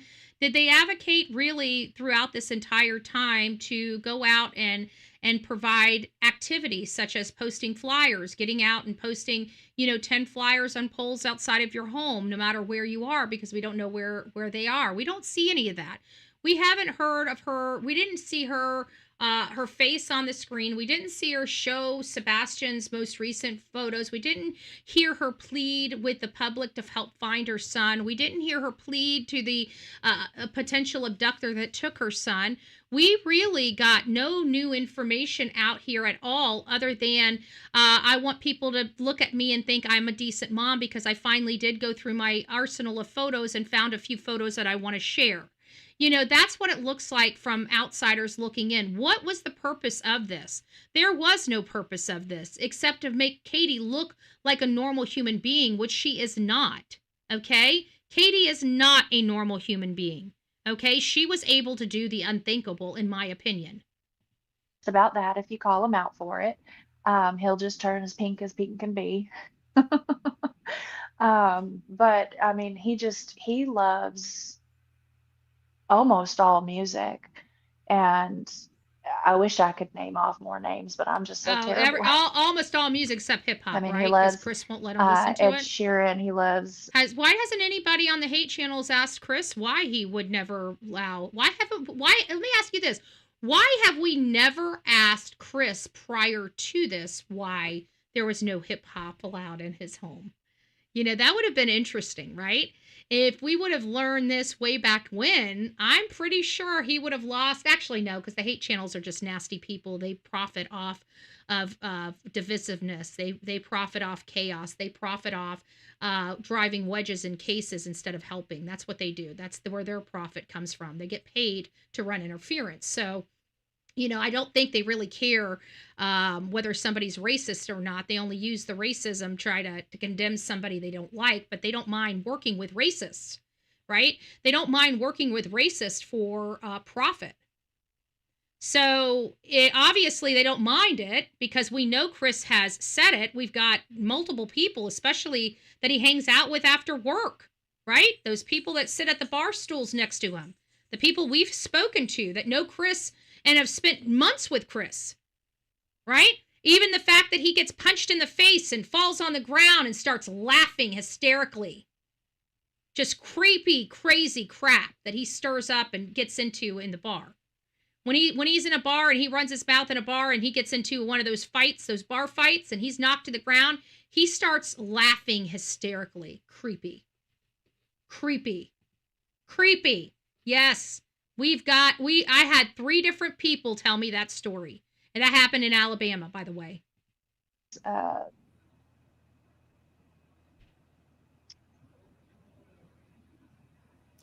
I know Eye of the Tiger was Eddie Vedder. Eddie Vedder's one of the ones that he loves. Yes, Eddie Vedder. Yes, that was it. Pearl Jam. Why do they say Eddie Vedder instead of Pearl Jam? I was trying to think of all the things. Why do they say Eddie Vedder instead of Pearl Jam? Isn't Eddie Vedder the lead singer in Pearl Jam? Like, when I was growing up, we called him Pearl Jam, not Eddie Vedder. Yeah.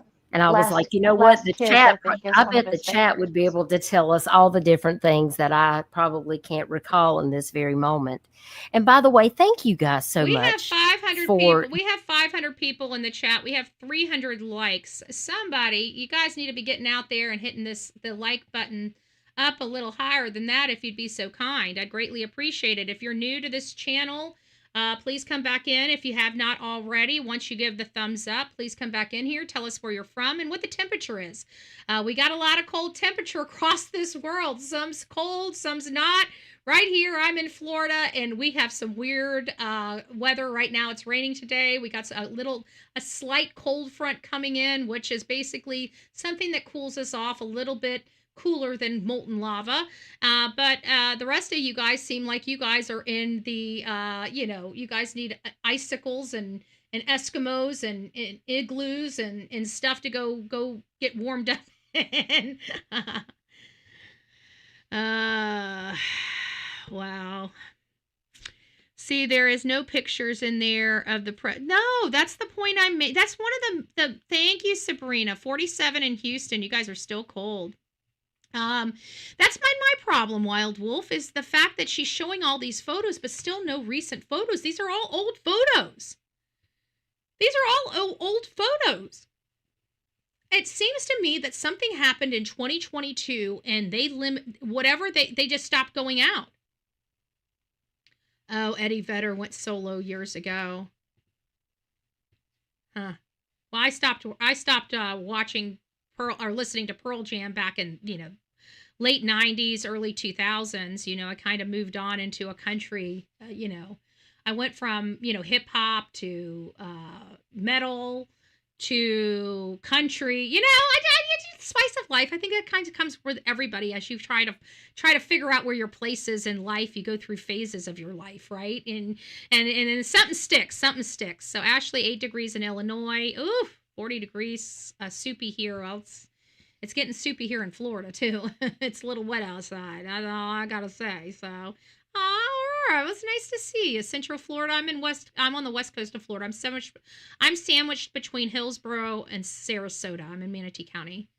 So we kind of are in like this little cove, and we don't get really direct hits from the hurricanes, but we do have some issues. But it stays pretty warm here, and this is the time of year where we have some mild cold fronts coming in, so we get a little more uptick in rain and stuff like that. Donating, and a big shout out to Anonymous who donated $500. Oh my bless! Thank you. Thank you so much. You guys are such. Can't donate $500 for a search. A search with some like dogs or something private. I mean, all these people that can donate to autism, we have a missing boy. So the $1,500 that you guys raised for autism, we could have raised for a dog to come out there and search the area, right? We could have raised it for meaningful stuff that could have actually helped Sebastian or bring him home. But no, everybody wanted to feel good and support autism, but not Sebastian. You guys make me sick. You make me sick. Such a blessing, paying it forward while we. You know what Jen Santanella raises money for? She raises money for dogs to come in. She raises money for rewards. She raises money for PIs and other people to come in and help her daughter's case. You know what she doesn't really raise money for? She doesn't really raise money for other people. Why? Because her child's still missing. Her child is still missing. Just, But I hope you all felt good. I mean, congratulations for raising $1,500 for autism, but not Sebastian.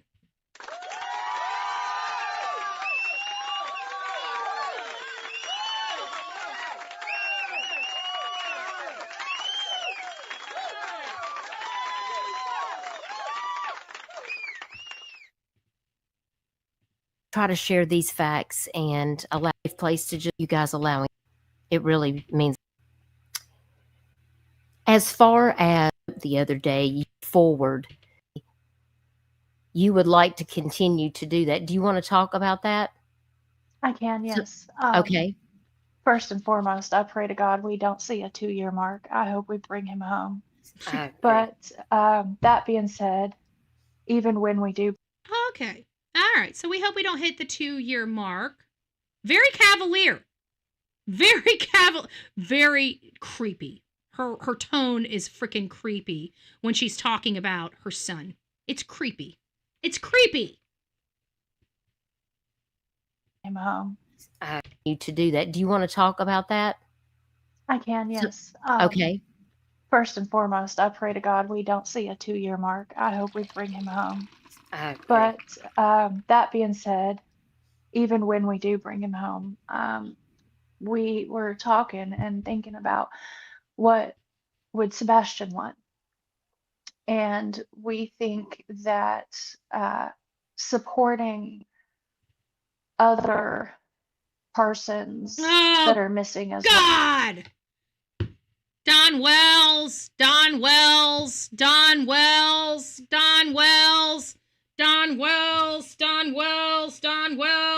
Wells. Where's my freaking sirens? Where's my sirens?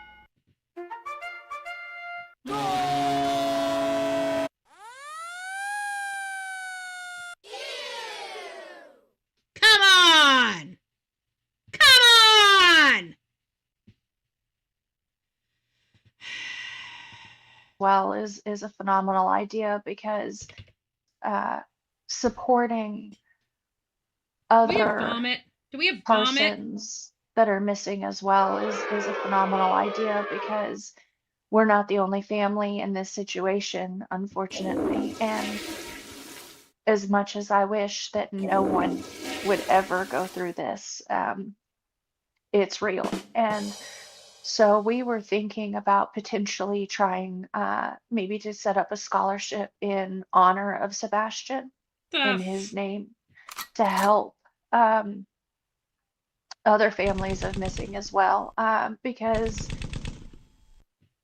there are other families who have perhaps a missing child that has siblings, and we now know how difficult that struggle can be, and we think that Sebastian would be happy to help them. And so one of the things that we had thought, like I said, was potentially setting up a scholarship to help support another family or another child in honor of Sebastian. That's amazing. That's if that doesn't tell you, hold on, I'm having some problems here. We're wonderful. It's not working. Even when Sebastian does come home, hold on. At least we're having some. That's something problems that you want to continue to do. It's not allowing me to stop this. Absolutely. Because we talked about Sebastian. You feel is going to come home. We got to come back to that. I have to power it down. It's not allowing me to come back. It's not allowing me to pause it, and I needed to pause it. So I don't know why it's getting sticky, but yeah, I do, because we're running a lot of shit on this computer right now. So let it load back up.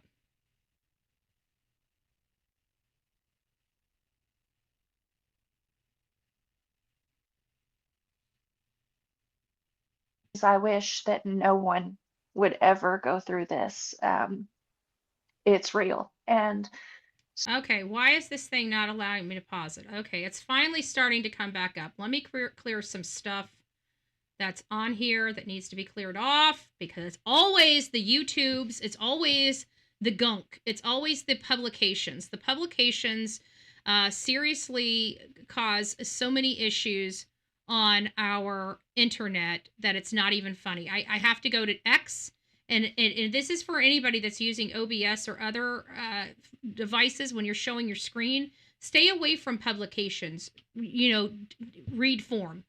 Go to X. If you want to read it, go to X or go to YouTube. Okay, it won't go. You go to the people's website, which is it's detrimental to the people, because now they're not getting their money's worth, right? Because X doesn't, these publications don't get money from X. Nobody gets money from X. But at the end of the day, pull your information from X and YouTube only. If you don't want the bogging down of the system. As soon as you start getting into publications from these different publishers like the New York Times, the New York Post, Yahoo, they litter them with all of these advertisements that are constantly popping up. And so when they do that, even behind the scenes, it's pulling bandwidth, so you can't use them. So I've learned YouTube, TikToks, Instagram, things like that don't come with a whole bunch of advertisements that bogs the bandwidth. But that's what I was dealing with. So if you guys were seeing the buffering, it was because we found out that our vertical was running behind the scenes, not just the chat. Hey, Blue Eyes, you are in the vertical, but I see you over there. So good morning. In the horizontal, we have like 400 or 500, about 400 people, a little under 500 people over here. If you guys would like to come over to the horizontal side and hang out. Otherwise, good morning. But just getting back to this whole scenario here, we've got a mother that sounds very cavalier. We've got another mother that was, that's just been put into prison or in jail awaiting trial for hurting her child and her grandbaby. And listen how calm she sounds. He's had my grandbaby. I want to make sure, he's safe. He's healthy. My daughter didn't go through a lot having him. I just really hope they're okay. That's all I want to know. I don't care where she's at. I don't care her reason for leaving. I don't care any of that. I just want to know that she is safe.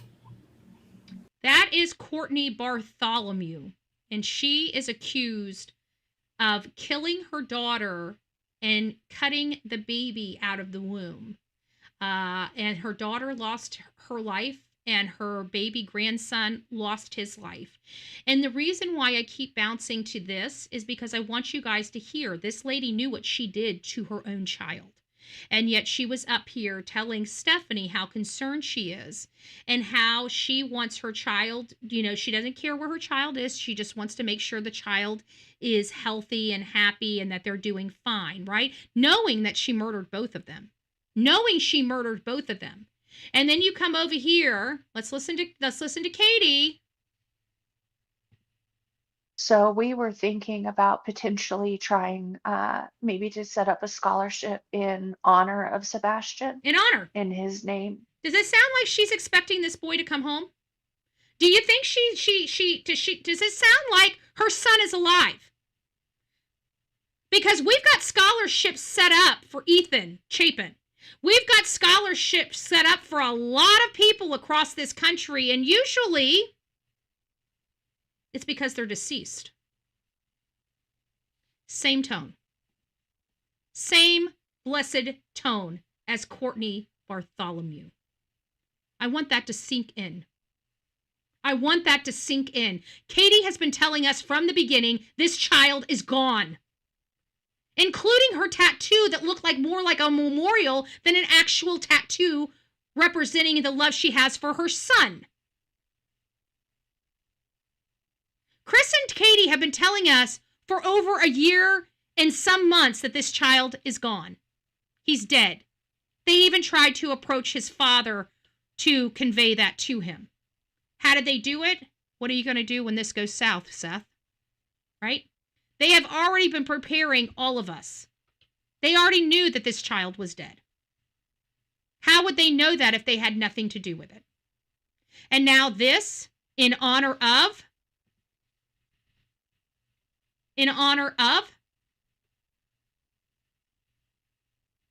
guys, he's gone. In my opinion, he's gone. And I don't think Chris and Katie can tell us loud enough that he's gone. We're just not listening. They're telling us every single time he's gone. Chris told us over a year ago. He's gone. He's not going to be found. The best part about it is he disappeared without leaving one bit of evidence behind. Evidence. He used evidence. Evidence. To help other families of missing as well, because there are other families who have perhaps a missing child that has siblings. And how in the hell is this family going to help counsel them when they still haven't even found their child? So what information is Chris and Katie going to be able to help another family? Are they going to be able to help them not find a child? Because that seems like the only thing that they're good with is not finding a child, disappearing a child. And we now know how difficult that struggle can be. And we think that Sebastian would be happy to help them. And so Sebastian's happy to help them. They don't care about Sebastian no more. Sebastian's a lost cause, according to Katie and Chris. They've already chalked it up. He ain't coming home, right? They've already wrote him off. So now they just want to set up something so they can feel good, about murdering a child. They can feel good. So they're going to set up a scholarship in honor of their deceased child that she most likely deceased. So there is that. So be on the lookout for that, guys. Nothing to see over here, okay? Nothing to see over here. She just wants to make sure, because, his final wishes, all that, he likes to help other people and everything like that. So, she just wants to honor her deceased son's wishes, right? That's what it sounds like to me. Like I told you, when we came into this, it certainly sounded like she was talking about a grandfather that she lost a couple years ago, and she's just going over those wonderful memories that she remembered about him. But yet she was talking about her missing son, joking around, laughing about. This is not normal, folks. This is not normal. This is not normal. Each and every one of you have to look inside yourself. Is this how you would be acting if you were in the same position? And I bet you 99.9% of you would say hell to the nah. I said was potentially setting up a scholarship to help support another family or another child. Now, mind you, these are the people that have never put $1 toward their own son, okay? But they're willing to put money into scholarships for other people. They've never raised a reward. They never assisted in raising a reward. They've never come out to advocate this reward. They've never posted about a reward. They never provided any financial assistance at all to help locate their child, but they are so willing to now put a lot of money into a scholarship for other people, but never once took any of that money to help find their child. Think about that. A scholarship, is about $10,000? How much resources do you think you could find for $10,000? Do you think you could hire maybe one of the best research teams for a couple of days? One of the best search teams that money can buy for $10,000? They have put almost zero effort into it and $0 into finding their son. $0 to boot to find their son, yet they want to set up a scholarship in his honor. They want to fund a scholarship, but not fund looking for their damn son. And she has the audacity to do this on his birthday.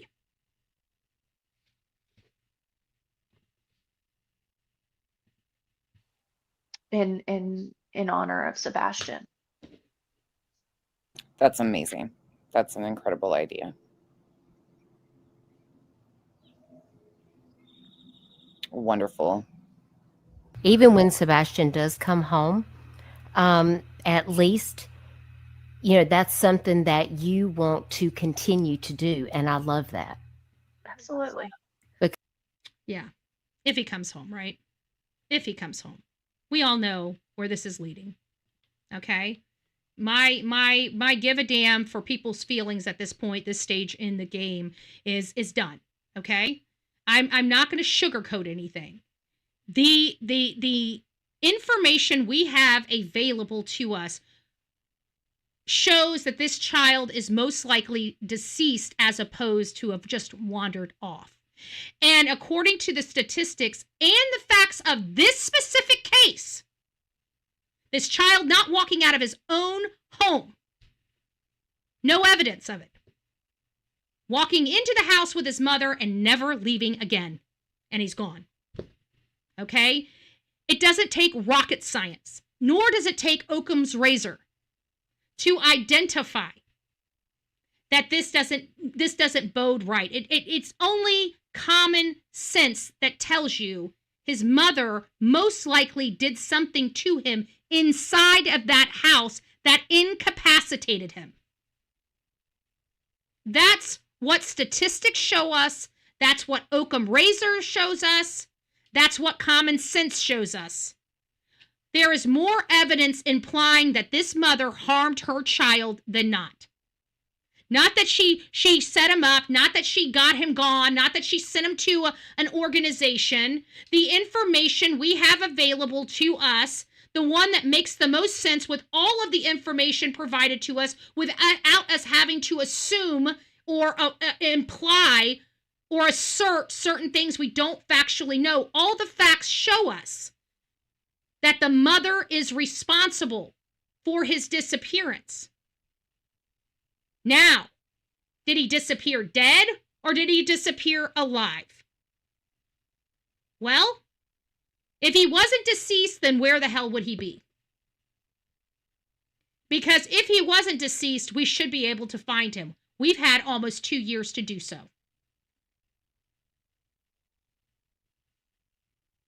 And quite frankly, the statistics don't show us he would be alive.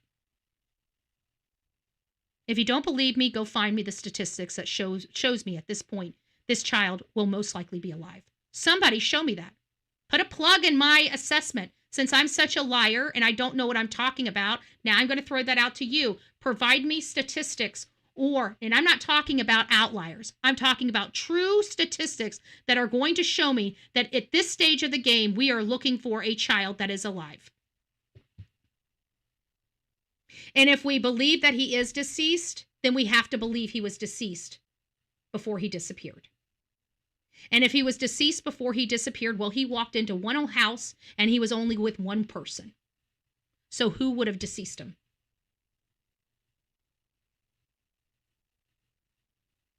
And now she wants to put something in his honor.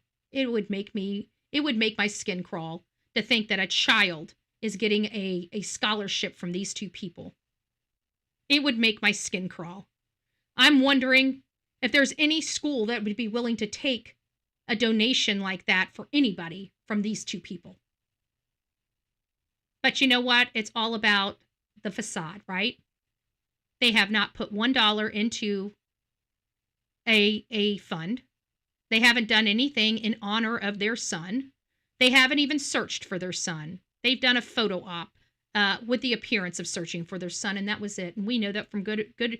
You know how I know? All you had to do was look at their shoes, okay? Because I've done enough searches in woods, even dry land, and I can tell you one thing that never happens is my shoes coming out from a search spick and span. Okay? My clothes usually have stickers all over them. I have stickers in my hair, or I have shit all over me. I'm definitely not clean, and I never wear white. Why? Because if you wear white, it will be dirty in 2 seconds. But yet, a lot of people had white socks on and white shoes. Very, very white shoes. That's my telltale sign. I don't need somebody telling me whether they were looking for somebody or not. I can tell by what they were wearing they were not. And I can say that from experience. 100%. They were not searching for a boy. They were taking an opportunity for a photo op, and you got the unscrupulous PI playing with his little drone toy, and everybody's just looking at us saying, look at all the stuff I can do with this. Isn't this pretty cool? Everybody's standing around like, yeah, this is pretty cool. Oh, we don't even need to go out into the woods. We got a drone. What idiots. What idiots. And then when you hear like the dumbass that lost everything, it ended up doing so many substances, he lost his family's house, lost everything. Used to have Verizon contracts and literally lost everything. That yahoo's out in the woods doing substances and won't climb into caves. Oh, I'm not going in there. It's a little too dark for me. Do you know me and Olivia, Chronicles of Olivia, would have went in? And if it was deep enough, she would have held on to my ankles until I crawled my little ass in there and tried to pull me out, or vice versa. We would have never turned around a cavern or a cave or a little this, that, and the other. We would have looked in it because God knows where somebody would put somebody. We would never walk past any opening without checking it thoroughly. And they just walk by so many of them. And it's like, these people don't know what the hell they're doing. They don't know what the hell they're doing. And these are the people that Chris and Katie are so happy with their services. It's disgusting and appalling. So I give this a big fat F. I give Katie a big fat F. I give Chris a big fat F. I give Duchess you are a piece of garbage. And I give Nonsense, you are a piece of garbage. And we're sick and tired of watching all these heathens, you two, protecting monsters on your show. So when the day comes and this is resolved, oh, we're coming for your reputations, folks. We're coming for those reputations. Because we've got you guys all on records with these monsters. And you supporting them and paying them and getting money from them and getting money for them. It's disgusting. It's disgusting. I don't ever aspire to be that. I'd rather be broke and running these stories every single day than to be that. I would never want to be Duchess. I would never want to be Nonsense. I would never want to be these bonehead dimwits that can't think. That can't see the forest for the trees. Okay? They're not my kind of people. They're too stupid for the Bullhorn Betty channel. They're too stupid.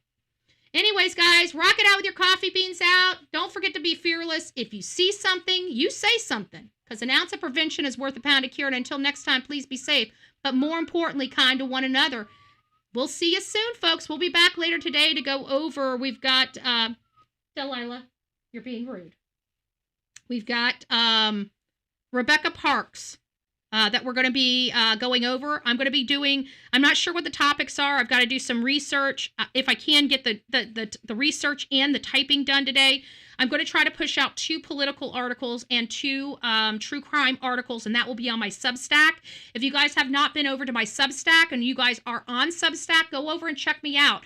I'm going to be dropping some printed articles there. I don't know how I'm going to use them just yet, but we're going to build that platform, and that's going to be, basically the Bullhorn Betty magazine, okay? So get over there, sign up for my Substack channel, and I will be putting a lot of stuff. I've already got 2 articles up there, and the one, it's political, but again, it's going to be a political and true crime. I'm not separating them. That's who I am as a person. And we're going to start showcasing that. So 2 political articles, 2 true crime articles will be going out this week on that channel. And if you guys don't know my name, you can go over there and check out for Bullhorn Betty. Okay, that is my Substack name, Bullhorn Betty, Bullhorn Betty, Bullhorn Betty. So get over there, look me up, and we'll see you guys soon. So God bless you, and rock it out with your coffee beans out.